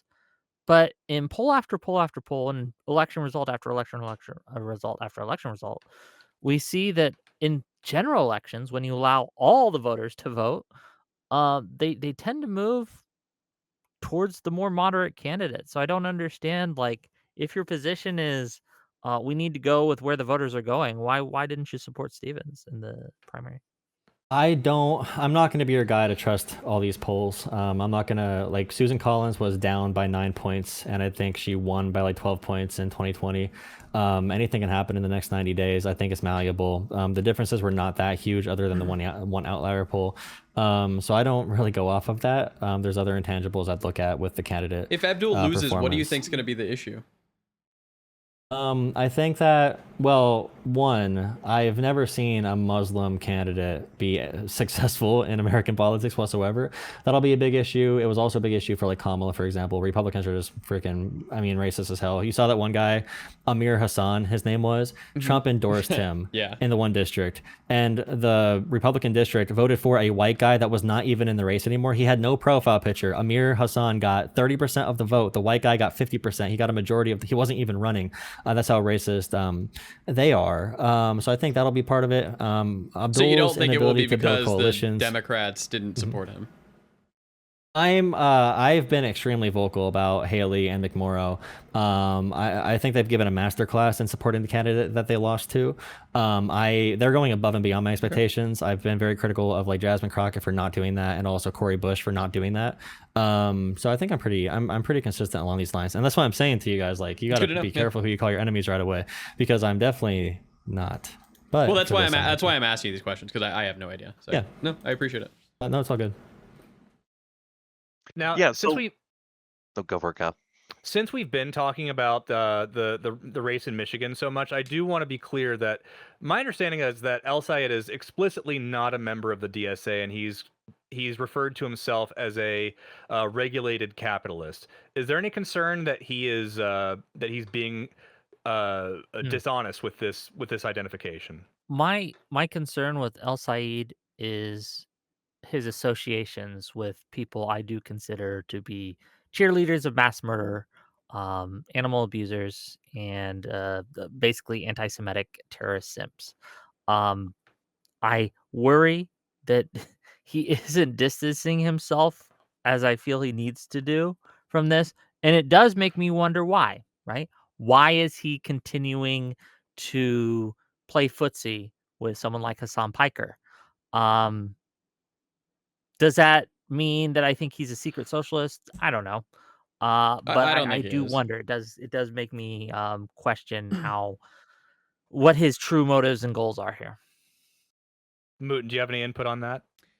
I think it's disgusting that he hasn't disassociated yet, but I think that we have a little bit of time. It can be hard, especially when you canvas with someone and whatnot. So I don't know at this point. Like, even if he does disassociate, will I believe it? It's going to depend on what he says at this point. No matter what, I will support the Democratic nominee in Michigan. I will be out there at some point canvassing for him, and I will be canvassing in Ohio. So we'll see. Oh, cool. I have so for myself in that, I think for Abdul, he seems like a little bit of a lot of bit of a competitive asshole. I think he's very annoyed with American politics in general. So when the Hassan stuff comes up, it would be super beneficial to separate. And Hassan not separating himself is extremely selfish. But like Ben Shapiro put up a post, and Republican senators say this shit. Like the enemy is within, the enemy is inside the gates. Tuberville, Randy Fine, the shit he says. Ben Shapiro just said the other day, it turns out that importing massive numbers of Muslims from third world countries is a bad idea. Not because people get beaten in Dearborn for protesting or nearly stabbed for covering the news, but because radical Muslims create voting enclaves in Western countries and build coalitions with radicals who hate our civilization. It's like any other ethnicity. You replace Jewish there, that is literally word for word Nazism. Any other ethnicity, any other religion, any other anything. And Republicans can say that shit and skip around everywhere. So I think Abdul has a FU mentality with that, which doesn't make it right. But I think that's where personally they, Muslim American, and that's where like Mehdi Hassan, I think that's why they give a pass to the crazy shit Hassan says, because they're annoyed that Americans can do, like right now we're doing terrorism in Iran and war crimes, bombing civilian infrastructure, and no one gives a shit. And Democrats do, so we shouldn't What do be. you mean and no that's one gives a shit? Democrats give a shit, but Republicans don't. So that's one reason why I think Abdul and like Gillibrand calling Mamdani I know people say it was a mistake. She called him a jihadist right away. She did Laura Loomer posting. Gillibrand, the leader of our Democratic Senate campaign committee, one of the leaders there, calling Mamdani a jihadist. Like there is resentment built up there. So I don't blame them for all of it, but I do think I agree with the criticism of Hassan, for sure. What do you guys think about that behavior?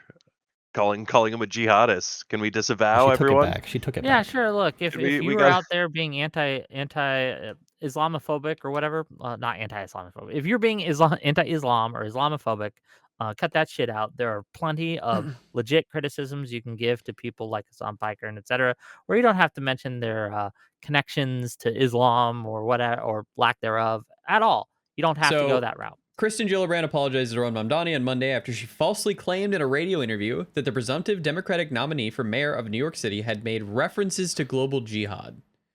Gillibrand apologized for the mischaracterization of Mamdani's record and for her tone on the call. That's not quite as sinister as it was made to sound there, Jello. What do you think? I think that when I listened to the interview, she called him a jihadist. She took it back after, which I expect. But she's been in the Senate for many, many, many years. She's like 70 something years old. She knows the implications, especially in American politics, of calling someone a jihadist. Especially, we just had recent like mosque shootings and everything. It just can we play the clip? We can try to find it. I'm interested. Yeah, can we get the clip? Yeah, we can try to find because it. like you already said this is- earlier today that Haley Stevens on the debate stage said that she was endorsed by Obama. That turned out to be not true. And I'm wondering if this is an equally Yeah, I said not she true acted thing. like she was. Gillibrand. No, I don't think that you said she acted. I think that you said she said We it. can play that back too. Yeah. Yeah. Yeah, you could take out my one sentence and not the 90%, 99% of what I said. Well, Hold on, words- if you words keep have meaning. slipping if you keep slipping lies into your rhetoric, I'm going to call it out. It's not a lie in rhetoric because I clarified with every other word that I said. So you misspoke. Yeah. Okay. Because that was my joke. I'm endorsed by Barack Obama. It went big on TikTok, trust me.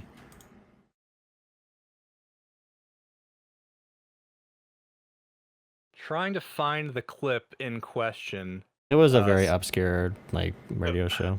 I'm seeing a lot more clips of people talking about it than I am, and her apologizing than I am seeing the actual.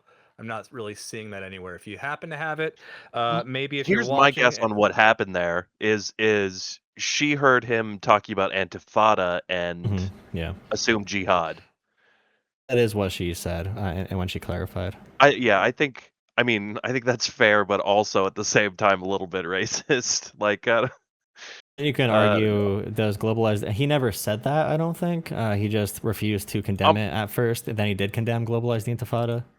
I'm pretty sure. I'll clarify here. I would say I wouldn't criticize someone as being racist for that, but I would internally assume that they're probably a little racist after that. If you hear Antifada and you're like, he's a jihadist, I don't know. I don't know. I don't know. I'd have to see the clip. I'd have to see Yeah, it. yeah. I'm All surprised right. I can't find I it, have no actually. opinion until I see the clip on what she actually said. So All right, moving forward a little bit here.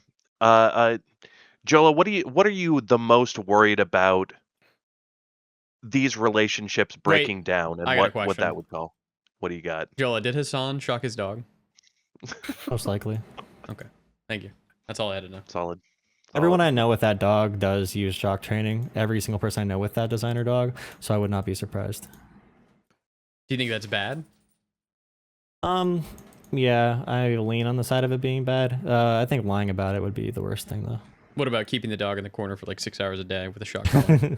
Yeah, I think that's the biggest animal cruelty complaint there. That's Is the worst just part. the general way he's keeping the dog. look, I think there could be a debate on like are shock collars a viable way to train your dog? I'm against them personally. But the issue is a lot of people will just go out of their way to simply lie about all of it, right? And simply say no, it never happened at all. And this is a problem I have with a lot of people from that corner of the internet, right? Is I don't know, they seem to lie a lot. And until they get caught, if they get caught, they just oh, it was a misspeak. Sorry. Oh, you're going to call me out for 1% of my words and 99% of the other words are there. But if we don't call you out, it never gets corrected and the lie just keeps spreading.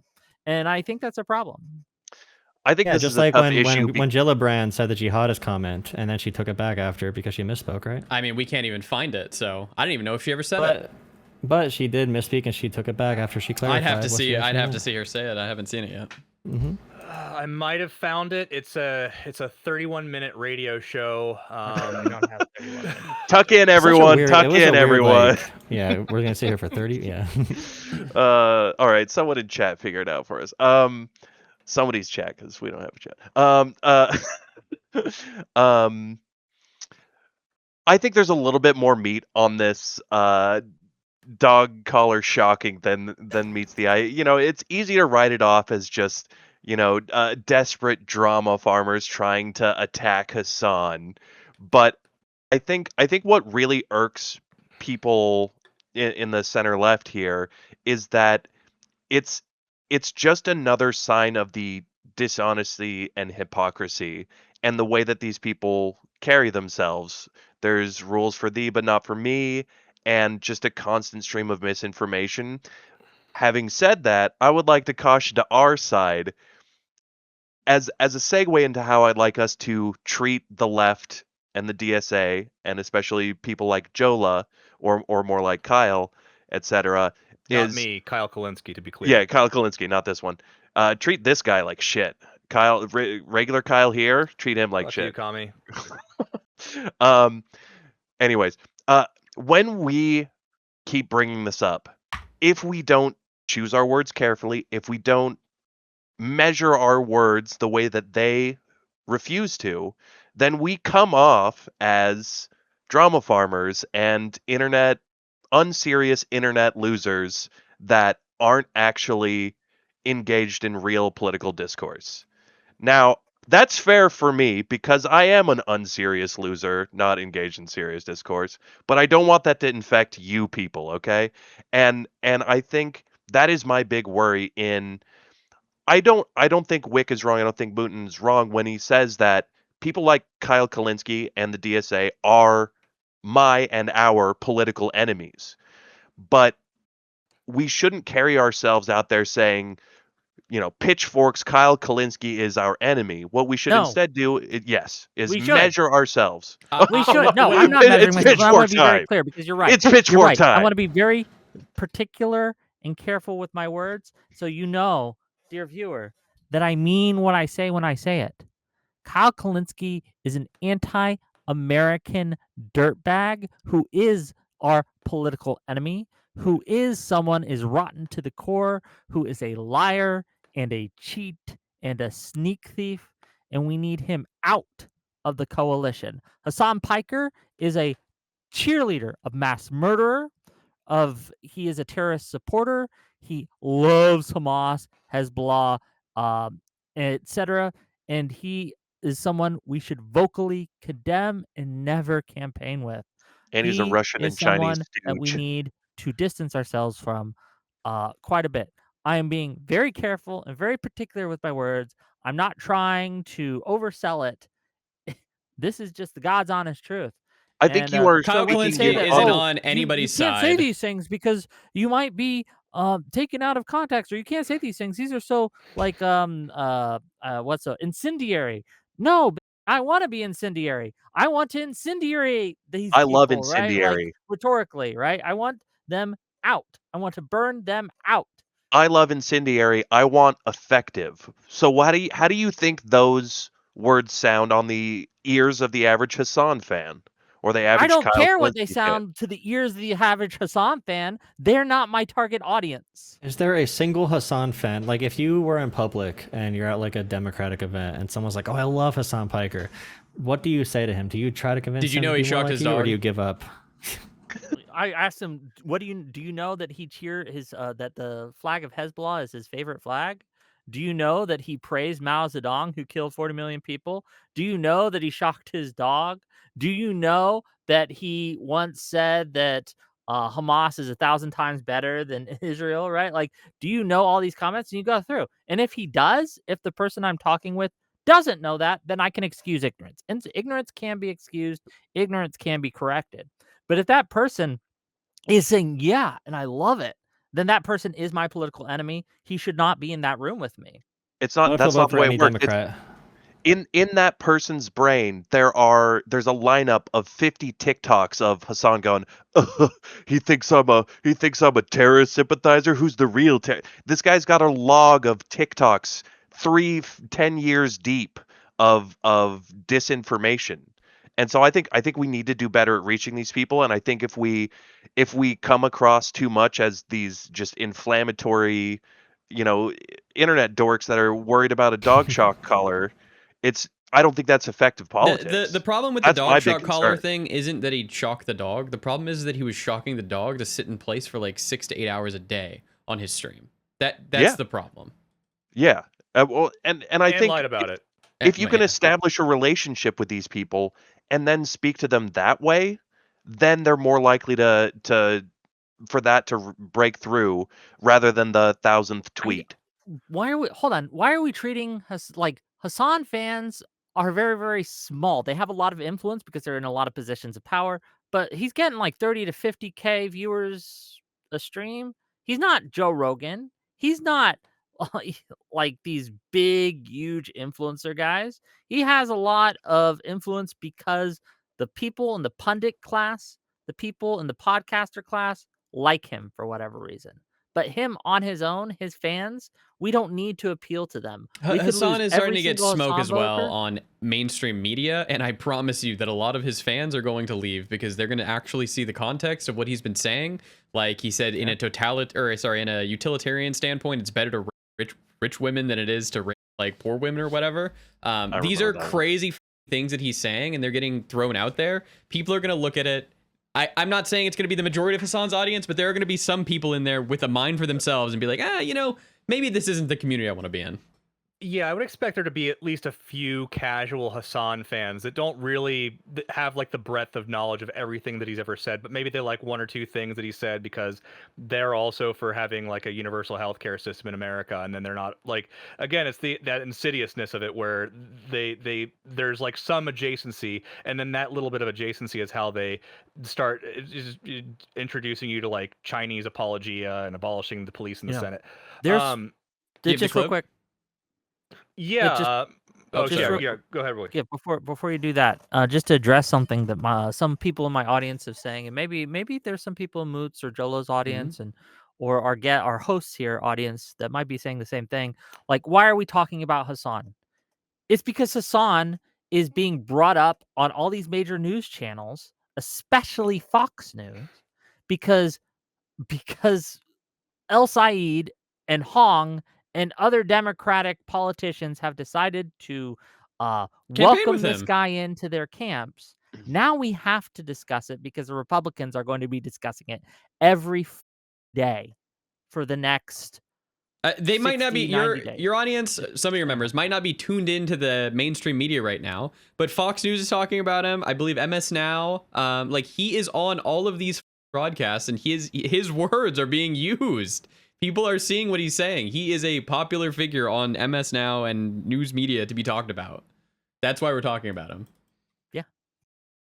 So you're I more also worried. think that in general they don't cover like the time we spend talking about Hassan, and I'm happy that Brian Tyler Cohen does not do this. I'm happy that Pondering Politics does not do this. I'm happy that these channels focus on attacking Trump, because for every one DSA member we have, they have like dozens and dozens and dozens of criminals running as Republicans, and I want to keep the fire on them, regardless. I don't want it to be about Hassan Piker, which is why I'd rather him dip out. But even with him in the conversation, he's not near the most deplorable of people in the news cycle versus actual Republican congressmen. Sure, but when they're using him against us in these races, that's the problem.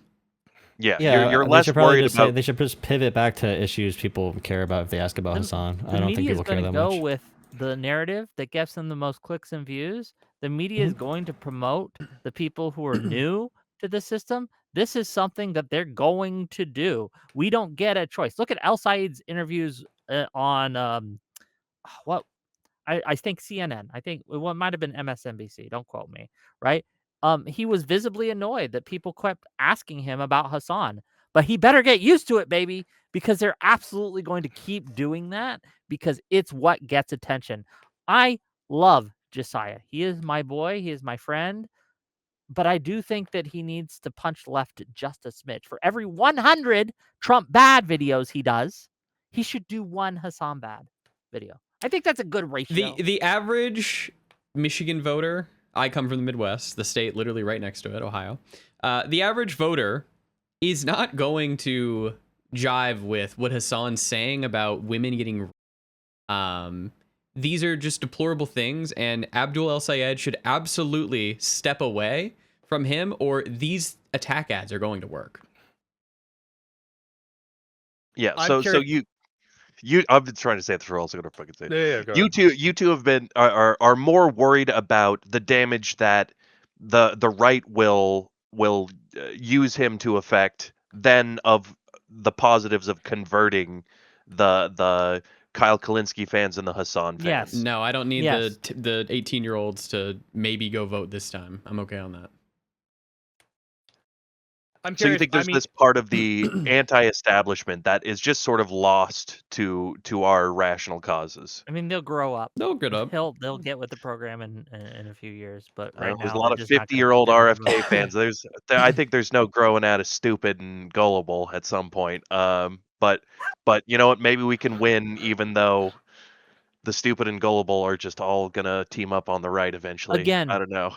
most voters, as Mooten said, most medium voters are turned off when the politicians cozy up with extremists like Hassan, who has said some deplorable shit. And Watch terrorists go and take over a Yes. boat. Yes. Like, yes. they are going to wonder why El Said is having a really hard time answering these basic questions when it comes to Hassan and deflecting, and it's going to lose us votes. We might, by going all in with Hassan, get maybe 1% to 2% of the electorate go in because it's more progressive, more left, etc.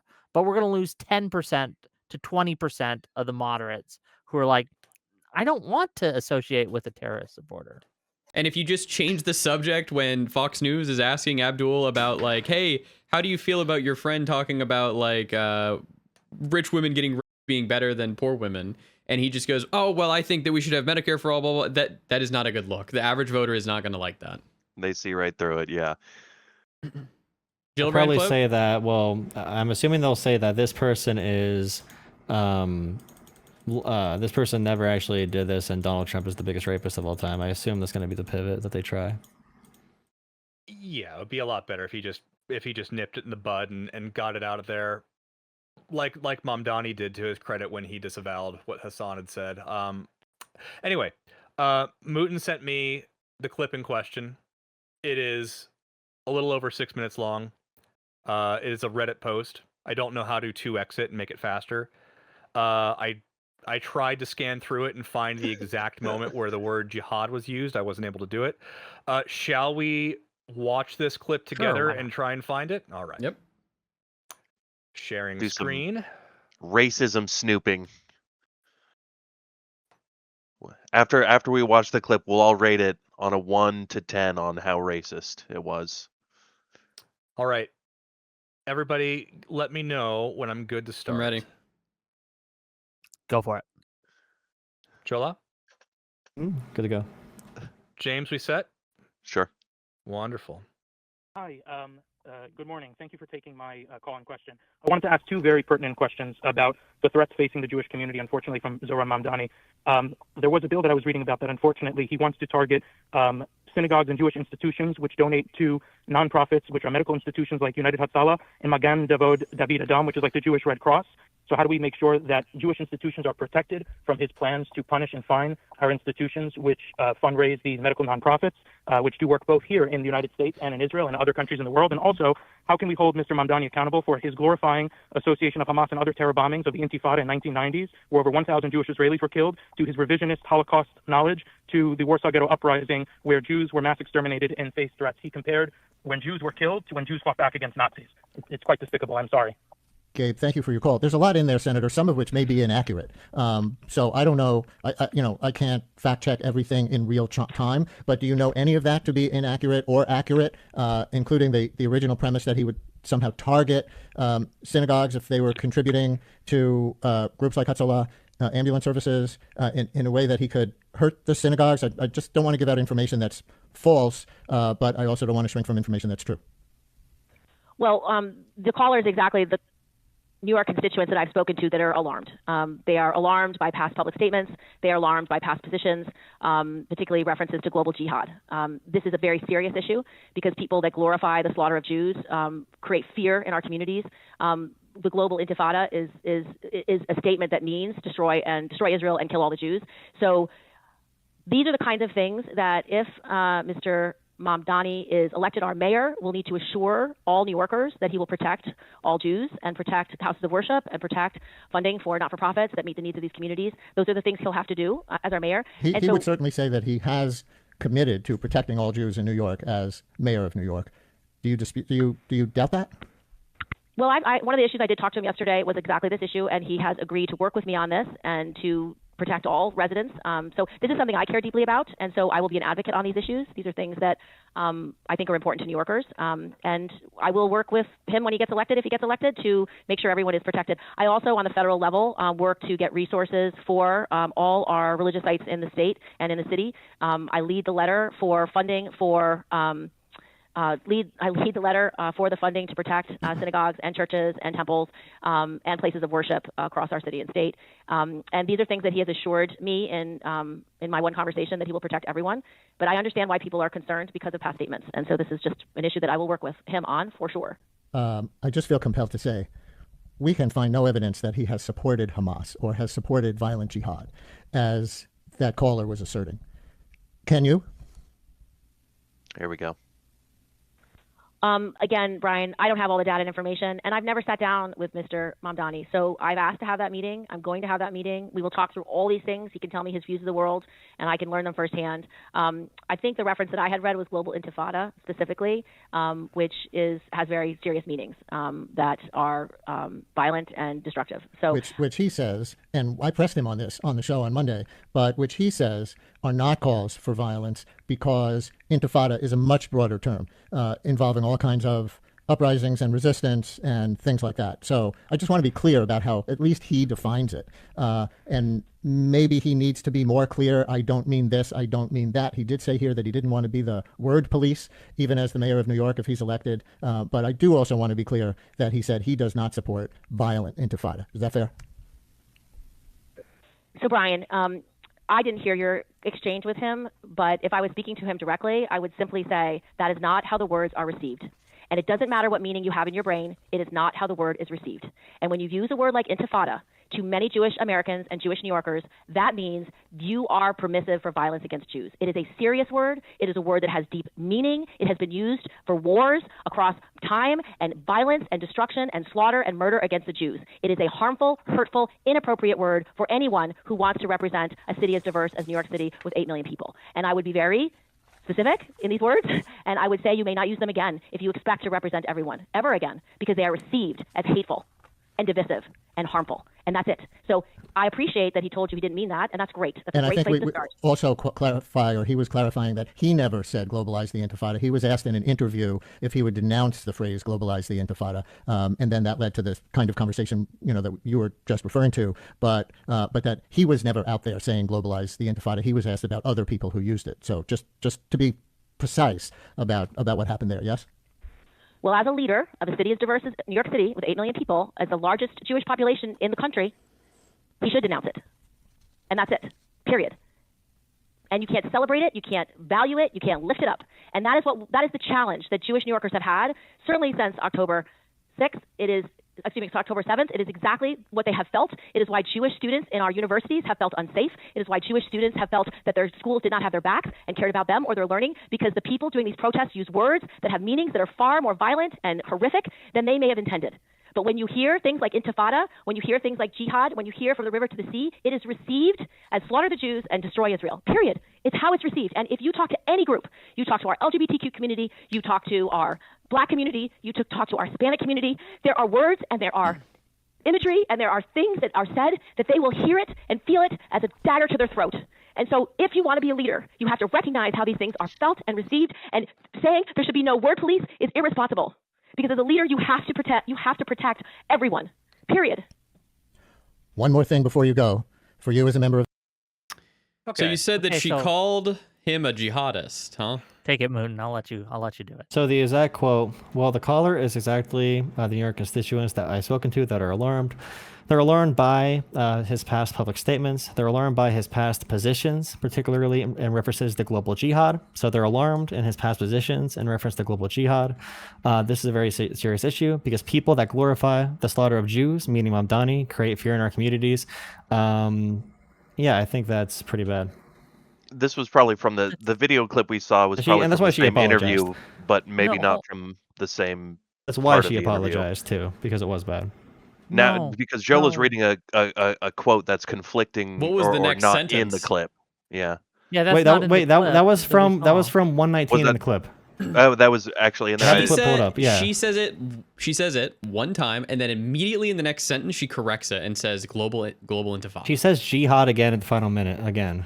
And she claims that he used the word globalized intifada and jihad and everything. Why did she say that in the final area? She just assumes that he said it. Post, no, sir? you're wrong. Link me the post because it Yeah, she has, assumes he I said got it throughout I'm it. pretty sure And you the just radio host mischaracterized had, it again. you can listen to it. The radio I'm host had pretty to sure correct you her just 3 times. mischaracterized it again, and we're He gonna The did. radio go through it. host I had wanna to correct her 3 times, right? Here, Wick, I'm linking it to you. Why was the Yeah, radio link host it to correcting her me, 3 please, times? because that's Why not did what the radio host need to happened. correct her 3 times? Why did he correct her 3 times? What do you mean? He didn't correct her. When was he correcting He simply her? asked for clarification.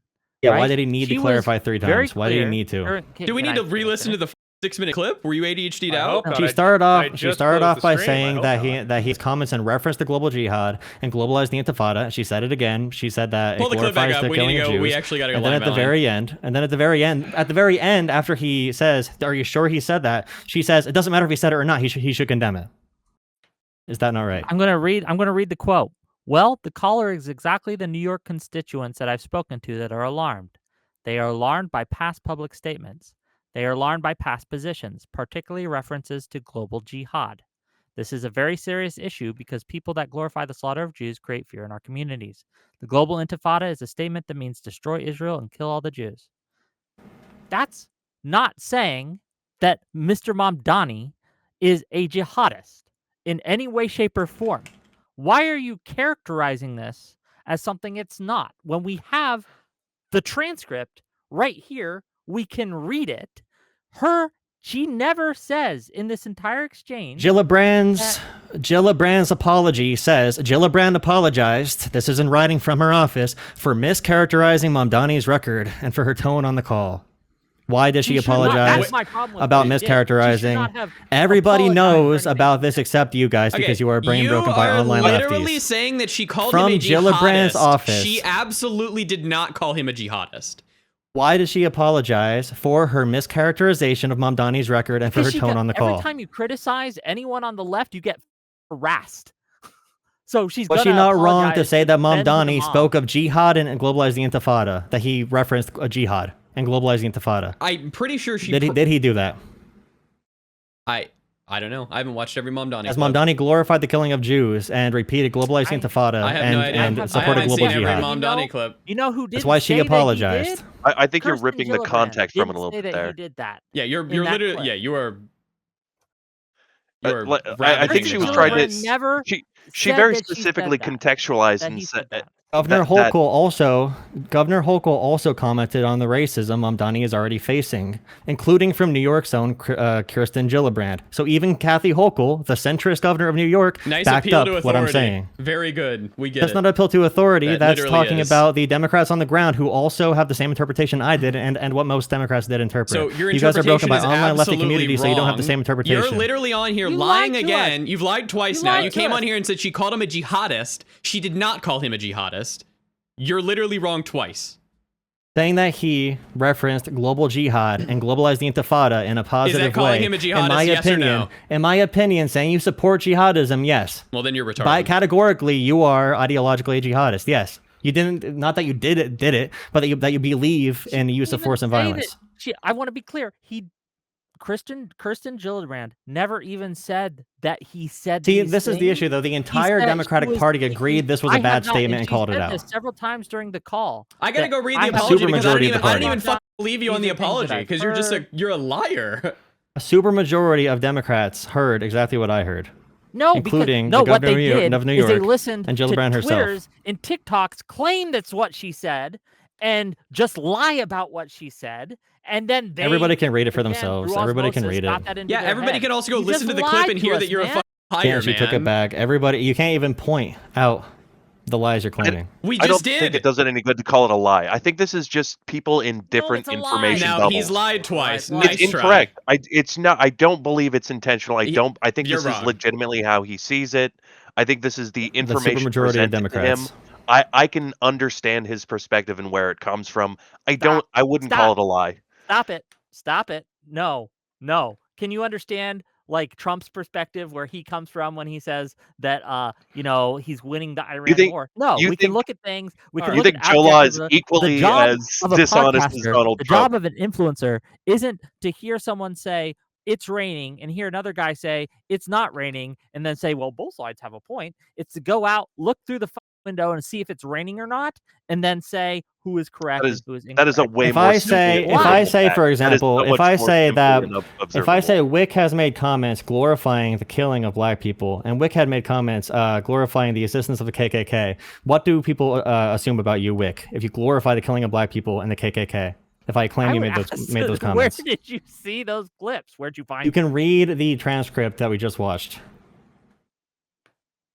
That's why she apologized. That's why Kathy Hochul apologized. That's why the radio interviewer had to have her clarify That is not the 3 separate problem. times. You were saying that she called him a jihadist. She did not do that. Did she reference that he supported jihadism? Did she say Mamdani is a jihadist? The quote wasn't that she. No. The quote was not that he supported it. The quote was she didn't like the way that he spoke, referencing it. She's saying she didn't like the way he spoke about jihad and global antifada. I'm sorry. And- Jola earlier I'm gonna read literally another had quote. I'm gonna read said. another quote. Go ahead. Well, one of the issues I did talk to, this is Kirsten speaking, Kirsten Gillibrand. Well, one of the issues I did talk to him yesterday was exactly this issue, and he's agreed to work with me on this and to protect all residents. So this is something I care deeply about, and so I will be. So I will be an advocate on these issues. These are things that I think are important to New Yorkers, and I will work with him when he gets elected, if he gets elected, to make sure everyone is protected.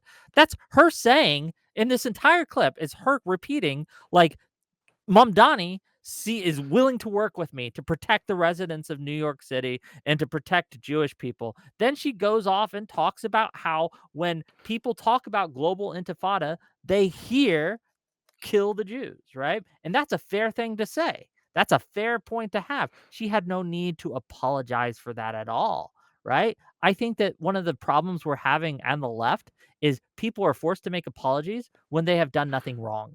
And I think this is what happened here. This criticism, uh, it wasn't even criticism of Mandani. It was just criticism of people being flippant with words, right? And again, to She was characterize she this was as criticizing him Kirsten for Gillibrand saying that he was a jihadist is just dishonest. she I was saw the definitely apology criticizing from him. Gillibrand. I saw the apology from Gillibrand, and she apologized for associating Mamdani with jihadism. In my opinion, when you say like when someone says globalize the Intifada, are you not saying they support jihadism? Are you saying they do not support the Intifada?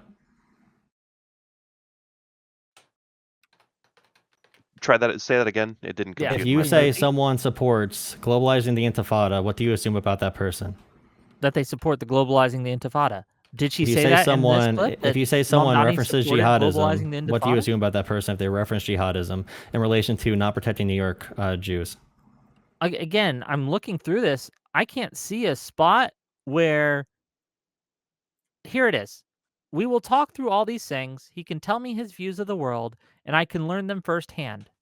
I think the reference that I had read was global intifada specifically, which has very serious meanings that are, again, sorry, Hmm. excuse me, She thinks the reference that she read. that are serious meanings that are violent and destructive. Which he says, and I pressed him on this on the show on Monday, but which he says are not calls for violence because intifada is a much broader term involving all kinds of uprisings and resistance and things like that. Yeah, I mean, I was ready to just based off assumptions say that yeah, sure, it's a 70-year-old lady that doesn't understand Alright, the we're issue not very watching well, this again. but Fuck but that. she put a lot of nuance and even room for him to come back to a more rational position there. I didn't find that to be offensive or worth apologizing. Do you think it's yeah, do you think it's bad that she has a problem with people who use words like intifada? Do you think that's worth apologizing for? Do you think that's something she should be that's Islamophobic or anything like that? I think tying Mamdani to Intifada and also jihadism without speaking to him about it first and having to apologize after is a negative association she made with Zoran and those terms. Can you answer my question though? Can you answer my question when I asked, do you think that it's Yeah, it's bad to Islamophobic be in for someone to favor have a of problem with jihadism and the globalizing references to Intifada. intifada? Yeah, that's why I think it's bad that she associated him with it off the rip, and she On did correct it June after. 17th, the Bulwark directly asked Mamdani about the phrases globalize the Intifada and from the river to the sea. His response did not condemn the slogan. Instead, he argued, quote, what I hear is in so many is a desperate desire for equality and equal rights in the standing up for Palestinian human rights. Yeah, I said she walked it back right away. I wasn't disputing that at all. I don't know why we're talking about her when we're talking about what Mamdani said there. And Mamdani ended up condemning it. My claim was about her first reaction was that he associated with jihadism and globalized the Intifada without any proof of him She saying didn't either of those things. do that. It sounds like she criticized him for not being hard enough on the concept of global intifada. Also, this interview and was Which is before fine. he had Which is walked fine. it back. no, This but interview that's was the before thing. he had walked it He back. took it back. He became more critical of the concept of global intifada. Yeah, So probably it sounds after like interviews like he this. agrees with her criticism. It sounds like he agrees with her criticism. Now, I am very sensitive to the idea of the establishment or just any politicians abusing Islamophobia against candidates. I'm very sensitive to that issue. I think there have been cases of that, certainly against Mamdani, obviously, but I don't think this is that situation. Um, I think this is a good show of the information bubbles that we live in, where there is so much of a focus on the establishment versus the anti-establishment and the campism that has grown so that we see things in the most favorable light to our sides. Because like I still watch the Majority Report. I put on, I put radioactive proof brain tinfoil on when I watch it. but it helps me understand the different media bubbles that we live in, and there are some legitimate points where the establishment is uh, um, even abusing Islamophobia in some small cases. I just don't think this was it. Uh, I think we should be on the lookout for those things, but I don't know if this was egregious on any level. I think they got pushed into an apology because Mom Donnie was so popular and these issues flared up, and I think there was a legitimate uh, um, decrying of the abuse of Islamophobia against Mom Donnie, but I don't think this was that. I don't think this was that. I think she caught a stray on this one. Okay, I disagree. I agree with the majority of Democratic voters on this, but okay. Her spokesman in 2025 said Well, Senator Gillibrand misspoke in that instance. As she noted subsequently, her concern was the refusal to denounce globalized intifada rhetoric. She also highlighted that Mr. Mamdani assured her that if elected, he would protect Jews and all residents of New York City. So did she misspeak or not? Because you're saying she did not misspeak. When did I say she didn't? Hey, I sent Kyle. I sent you a DM. Can we pull that up? I want to talk to Jolo about this one. Very good. Pull it up. And okay, so it seems to be a video. I will. Well, the share my tweet screen. specifically about the video. This is from Jolo. Oh, okay. Very well. Oh boy. So sharing screen. Haley Stevens might be racist. Oh my God, Jolo, what are you doing here? Yeah, what is this? this? This is a good one. It was funny. Haley Oh, it's Stevens funny? versus Abdul El Sayed Yeah, is heating up in that's really Michigan. funny, I was yeah. quote, Okay. I was proud to work with Obama, end quote, and you're sharing this TikTok of some sort, or maybe I don't know, what is this, right? Like a thing. Can we watch it real quick? Can we see what you say? Sure. Let's oh, right. Oh, God bless America. Yeah, I am We're a not real an show, which is why we have ex- Twitter installed. Oh, can we not see it? Hey, I don't know if there's gonna share any insensitive information, but I'm gonna stop streaming just in case, so I can Makes log in. sense. Type your password out. You won't, pussy. I would if it was just North. Shout out to North, but he actually saw me accidentally stream my credit card info once, and I haven't seen any purchases from California, so I can only assume that that's because he's an ethical North is an gentleman, but- honest man. That's a real G right there. Oh, for Christ! It wants me to enter a code. Okay. Regardless, right? Did you call Haley Stevens a racist? And what was No, let's it's just ask him, you're you have here. to watch the full video to understand it. Right. Oh no. Of course we do. The James, context, do you by the way. chance happen? No, it actually is. Yeah, it's the point of the video. Yeah, because I gave her credit in the video. Okay, I guess we'll find out. If anybody else happens to have a Twitter account, I can. stream Do it. you want me to stream it? Stream it for us, that buddy. that might be faster than, God bless than America. me setting all that up. Thank you, Okay, Patriot. hold on. Thank you, Wick. Can you guys see it? Yep. Okay, ready for me to go through? And it's about a minute long, minute and a half. Let's watch. That's right.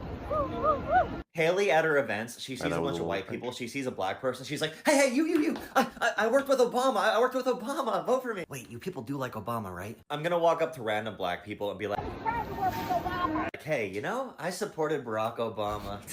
Fist bump, buddy. Everywhere I have gone in Michigan, I have taken the time to visit a minority-owned business. I'm so happy to be around all of my minorities in this minority-owned business. This is not how normal people talk. I've seen Haley Stevens sound pretty good sometimes, but her consultants right now, and she only listens to consultants, it's really bad. She's talking about Abdul El-Sayed's podcast, his podcasting career. There are much better things to hit about his career than his podcasting. And she's going around like, Barack Obama endorses me, Gretchen Whitmer endorses me. Her answers to questions are who endorses her. Stand on your own business. Stand on yourself, Haley. Be confident. You are talking When did she about ever say minority Barack Obama groups as endorsed if her, they are huh? data points in your Curious. electoral math. And that is true. Campaigns look at it that way. Consultants look at it that way. But that's why Haley Stevens' campaign is not connecting. I think Mallory McMorrow had a better campaign. Too bad she dropped out pretty early. But like, it is what it is in Michigan right now. Abdullah Syed is up by like 10 or 15 points, unless if there's a big shift at the end of the race. His betting odds are at like 95% chance for him to win. But let me know your thoughts in the comments. Please drop a like, repost this video, and follow my page for more. I got some likes. I'm not going to leave them in your comments, not some likes. I got some thoughts, but I'm not going to leave them in your comments, man. I'll just direct you. This calling her racist because she's proud of her work with Obama, or that she's trying to include minority communities in her campaign, and then lying about her saying that Obama endorsed her. I feel that this is just a fundamentally dishonest way of This like, is just like pure internet autism too, because obviously at the end it's just like tongue in cheek, like, oh, this person endorsed me, this person supports me. Yeah, I don't know. I thought it was Are you kinda saying funny. I'm being autistic right now? I thought it was pretty funny. So it's all just jokes, right?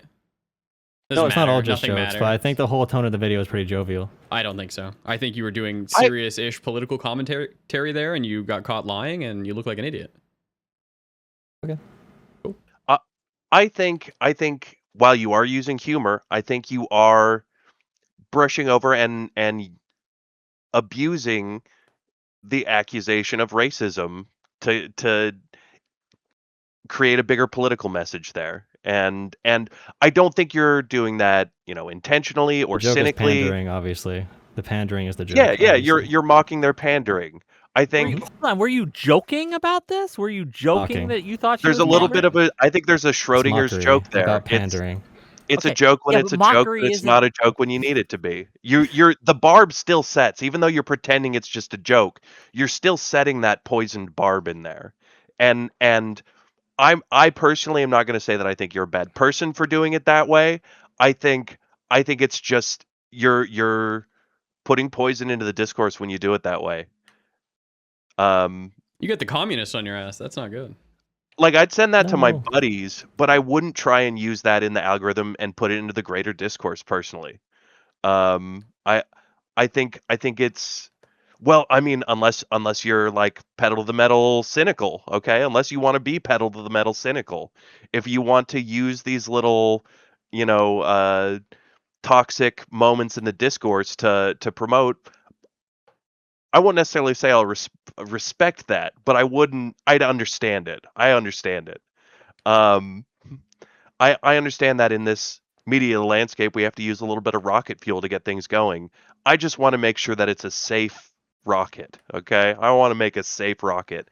And I think that's what Mamdani does. I think Mamdani perfectly, he elevates it without using the toxic elements of this rocket fuel style social media engagement. And I think you're capable of doing that too, Jola. I think you are. I think you can do it. I think it was a funny video. I think it was a funny video. I think it was funny.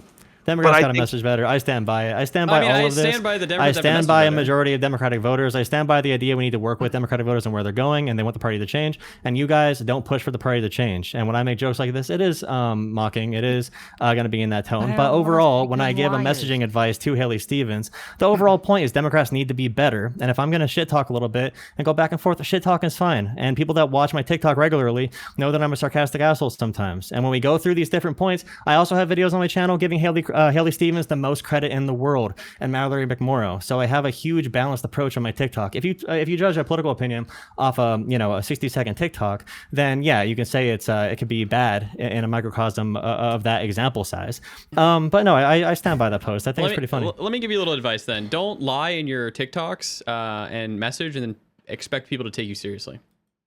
I think it was funny. It was What good was TikTok. the lie You in can that? keep saying it was funny. Because I said, oh, Obama endorses me.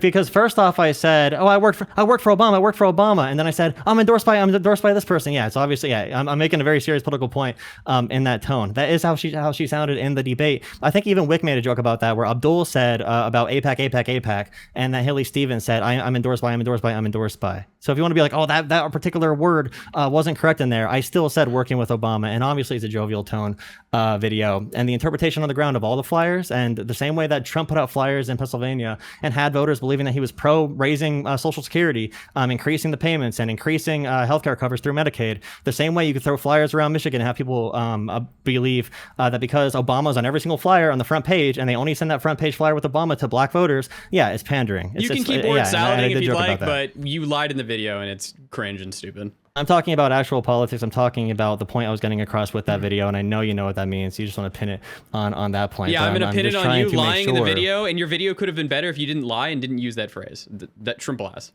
Okay, next time I won't, in a sarcastic voice, say endorsed by Obama after I said work for Obama. And I showed the clip of her saying that she worked with Obama. Good, you shouldn't. Yep. Okay. But if this is going to be the left, we're going to get destroyed by MAGA. This is why you guys having this whole communist theory of cancer growing. We don't have to lie. I think not lying makes us better than MAGA and makes it more likely that we are going to win. One of the problems I'm having is I'm with you that Democrats' messaging needs to be better. It needs to change. But when we start lying, it gets worse. It doesn't get better. It becomes more MAGA-like. And one of the most insidious things about the DSA, the left, and all these people, right, coming in is they are trying to make us more like MAGA. And if I have to become MAGA to defeat MAGA, I've lost. We've lost.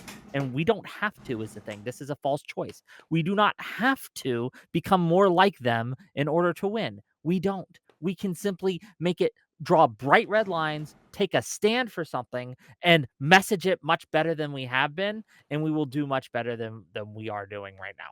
I just think that, again, you could just say, yeah, I messed up, man. You could just say, I was lying. I'm sorry. I apologize. And we'd respect you a whole lot more. You didn't even say you're lying. Just say you made a mistake. Okay. So, gang, all right.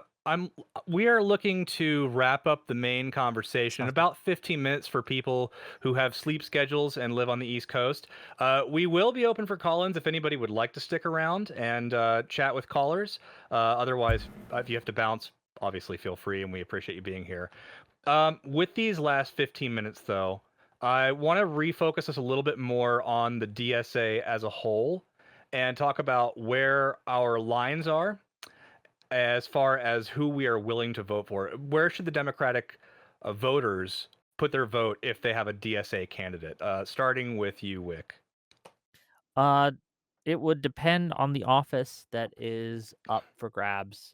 If it's like a local election or something, here are my two bright red lines. No rapists. I won't vote for you if you rape. Okay. No commies. Okay. If you're a DSA member or something, unless it's existential like a Senate seat, I'm not voting for you. I'm just not. Mooten, how do you feel about that? I would vote for anyone who had a D next to their name for Senate. I will not endorse Francesca Hong. I wouldn't vote for Francesca Hong. My red line is somebody going on a podcast with a guy who calls her my friend's death, not only once, but twice. In the House of Representatives, it would depend on the seat and what they've exactly said, but I would say that we have some key Senate seats, like in New York, where I think we can lose a few to keep DSA members out. Jola, how do you feel about voting for a DSA candidate? I want Republicans to know that even the worst DSA candidate is better than whatever slime they put out. And also for, like, governor of Wisconsin, there's so many election voter suppression bills that can pass Wisconsin. They have a Republican House if they have a Republican governor that are going to destroy our chances to have a free and fair election in 2028. So that is not worth sacrificing for anything. With that said, with the DSA candidates, besides El Sayed, besides Hong, is there anybody that anyone can think of that is particularly concerning with their either stated opinions or their affiliations? Chevrolet. Sure. Okay. Yeah, she's the one who's in New York. There was one in Colorado. Okay. There's one in Colorado. I forget her name, but she basically, when asked about the Boulder attack, the person who burned, threw Molotovs at Jews, basically. She really downplayed that, and I did not like her answer there, and I have real big problems with her as well. So those are the two. And to those I not forget familiar, her name. What is her name? Does anyone know in chat? Like, you know what I'm I don't talking about? remember that. I know you're talking about. I don't remember the Colorado's name. Oh, Spelled that. Milat Kuros or something. Yeah. And just for those not aware of the candidate beforehand, can you tell us what was it Chevalier or whatever? Chevalier. Sure. I could tell you some of the reasons that I think that she's a really bad Yes. actor. She created a group, the CUAD, which stated goal is the destruction of the West. Right? That is their stated goal, and she created this group. I think that she should hold like some responsibility. When she's been interviewed about what she would do with mass murderers and rapists, she's refused to say that she would put them in jail.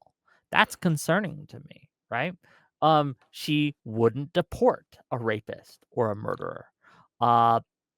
She has made some pretty yikesy comments about interracial relations. She seems to be against that.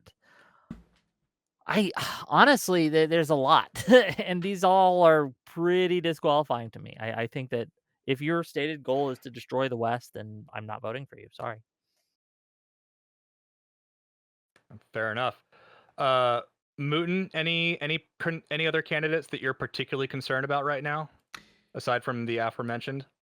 No, none come to mind, I guess, off the top of my head. Like, Hong is the one that I am biting the bullet the hardest on, I think. Fair. Jola, I know that you're a little bit on the other side of this aspect of the conversation, but are there any other DSA candidates that you feel are too dangerous to vote for?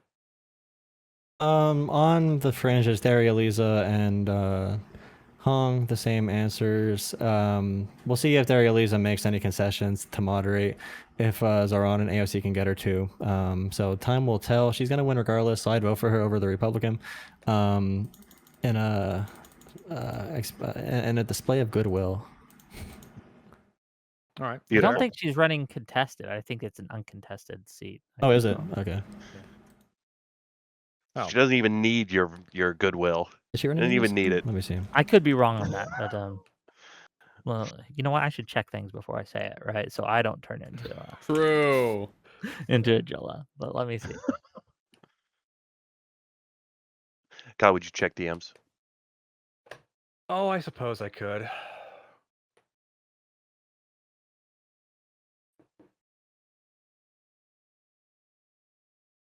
Manuel Williams.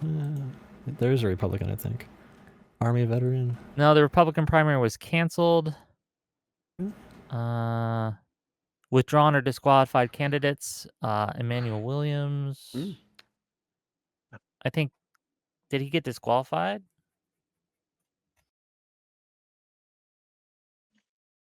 Why was he disqualified? There's a Working Families Party candidate. I don't know if they're technically running or not.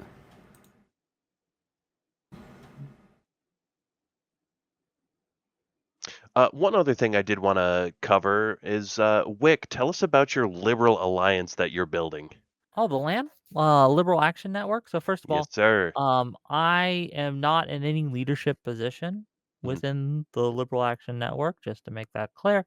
I was invited to participate in it, and I am a big fan of this network. I think that one of the problems that liberals have had is we've been on an island, isolated from one another, that we have been kind of doing our own thing for so long. And it's allowed us to become easy targets for the far left and the socialists and the Hassanites and etc. One of the things that you'll notice that the far left does extremely well is that they all know the assignment. Whenever someone criticizes one of them, they all back each other up. Like they're all in the comments. All of them are quote tweeting. They're all shield walling up. Liberals have been bad at that. Liberal Action Network seeks to change this and allows us to work together to coordinate a little bit better and to make sure that we are promoting liberalism in a way that is going to protect our members and protect liberals, especially small content creators, from the sort of harassment that we've been receiving in a lot of ways. I think the tagline that they're using is together we are alone we are easy targets, together we are not. And I agree. We do this together or not at all. And yeah, It's a good program. You should sign up. Liberalaction.net. Speaking of signing up, just asking for a friend, what are the minimum requirements for entry? Be a liberal. Sorry, James. Be a liberal. Sorry about your luck. Be a liberal. Well, I identify. We don't allow as the liberal. commie subversives. Okay, sorry. Well, I'll figure out a way. I'll figure a way to justify my entrance. All right. Well, we've gotten down to the gristle here, and as much as I enjoy chewing the fat with y'all, we won't keep you much longer here. Why don't we just have some closing statements on the issue, starting with Wick. Sure. I want America to be the best nation it can possibly be. I think MAGA is a cancer upon our dear beloved nation. But not just because of what they want, but how they operate. The tactics that MAGA uses have fundamentally changed for the worse discourse in American politics. It has destroyed trust in our institutions, and it has made governing much, much worse across the board. We do not want to adopt their tactics. We do not want to adopt their way of politicking because these tools lead us in that same direction. And we might think that we can use the ring of power, right? Sauron's ring, to save the Democratic Party or to save our nation. But no, you cannot use evil to fight evil. The master's tools will never demolish the master's house. These are the tools of the enemy. We do not need them. We will not use them. We must be better. And that will actually give us more wins again, consistently than trying to adopt MAGA tactics. My name is Wick TV. You can find me at Wick TV on all platforms. I love you all, and thanks for inviting me. Hey, thank you, Wick. And then we'll go to Mr. Mooten. I disagree with Wick a little bit here. I think we are condemned to use the tools of our enemy to defeat them. I think we only need to use the tools against our actual enemies, not people in the left / other Democrats. I condemned Jola a lot earlier about him lying in this, what I perceive as lying in a video or whatever. But I think Jola and I probably agree on like 95% of issues. Jola seems to have a good head on his shoulder, and I appreciate his insight into how we should message better as Democrats. I agree, and I hope that moderate Dems can start winning and messaging better to the average voter. Based. And last but not least, Jola, closing statements. Yeah, I will say that a big issue with a lot of these liberal types, more like Wick, I think Mooten's a lot better on this, who are going to be very insular. And I mean, if you have a comment from Gillibrand referencing Mamdani in connection to referencing jihadism or referencing the Intifada, you obviously know how that comes away to viewers, and Democratic voters saw it that way as well, and that's why Gillibrand apologized and took back her statement and clarified the next day, and that's why Kathy Hochul, governor of New York, another moderate Democrat, also said that we don't need any more like rush conclusions about race or about ethnicity or about religion, because it did come off terribly. So yeah, and then also for the Haley Stevens thing, I think it's really funny. I think it's a TikTok format video. It's supposed to be funny. I don't think anybody came away from that video thinking that Barack Obama came out to endorse for Haley Stevens. The joke is that she obviously, the obvious point, I won't say joke so it doesn't offend you. The obvious point is that it was a mocking video. She said, "I'm working for Obama."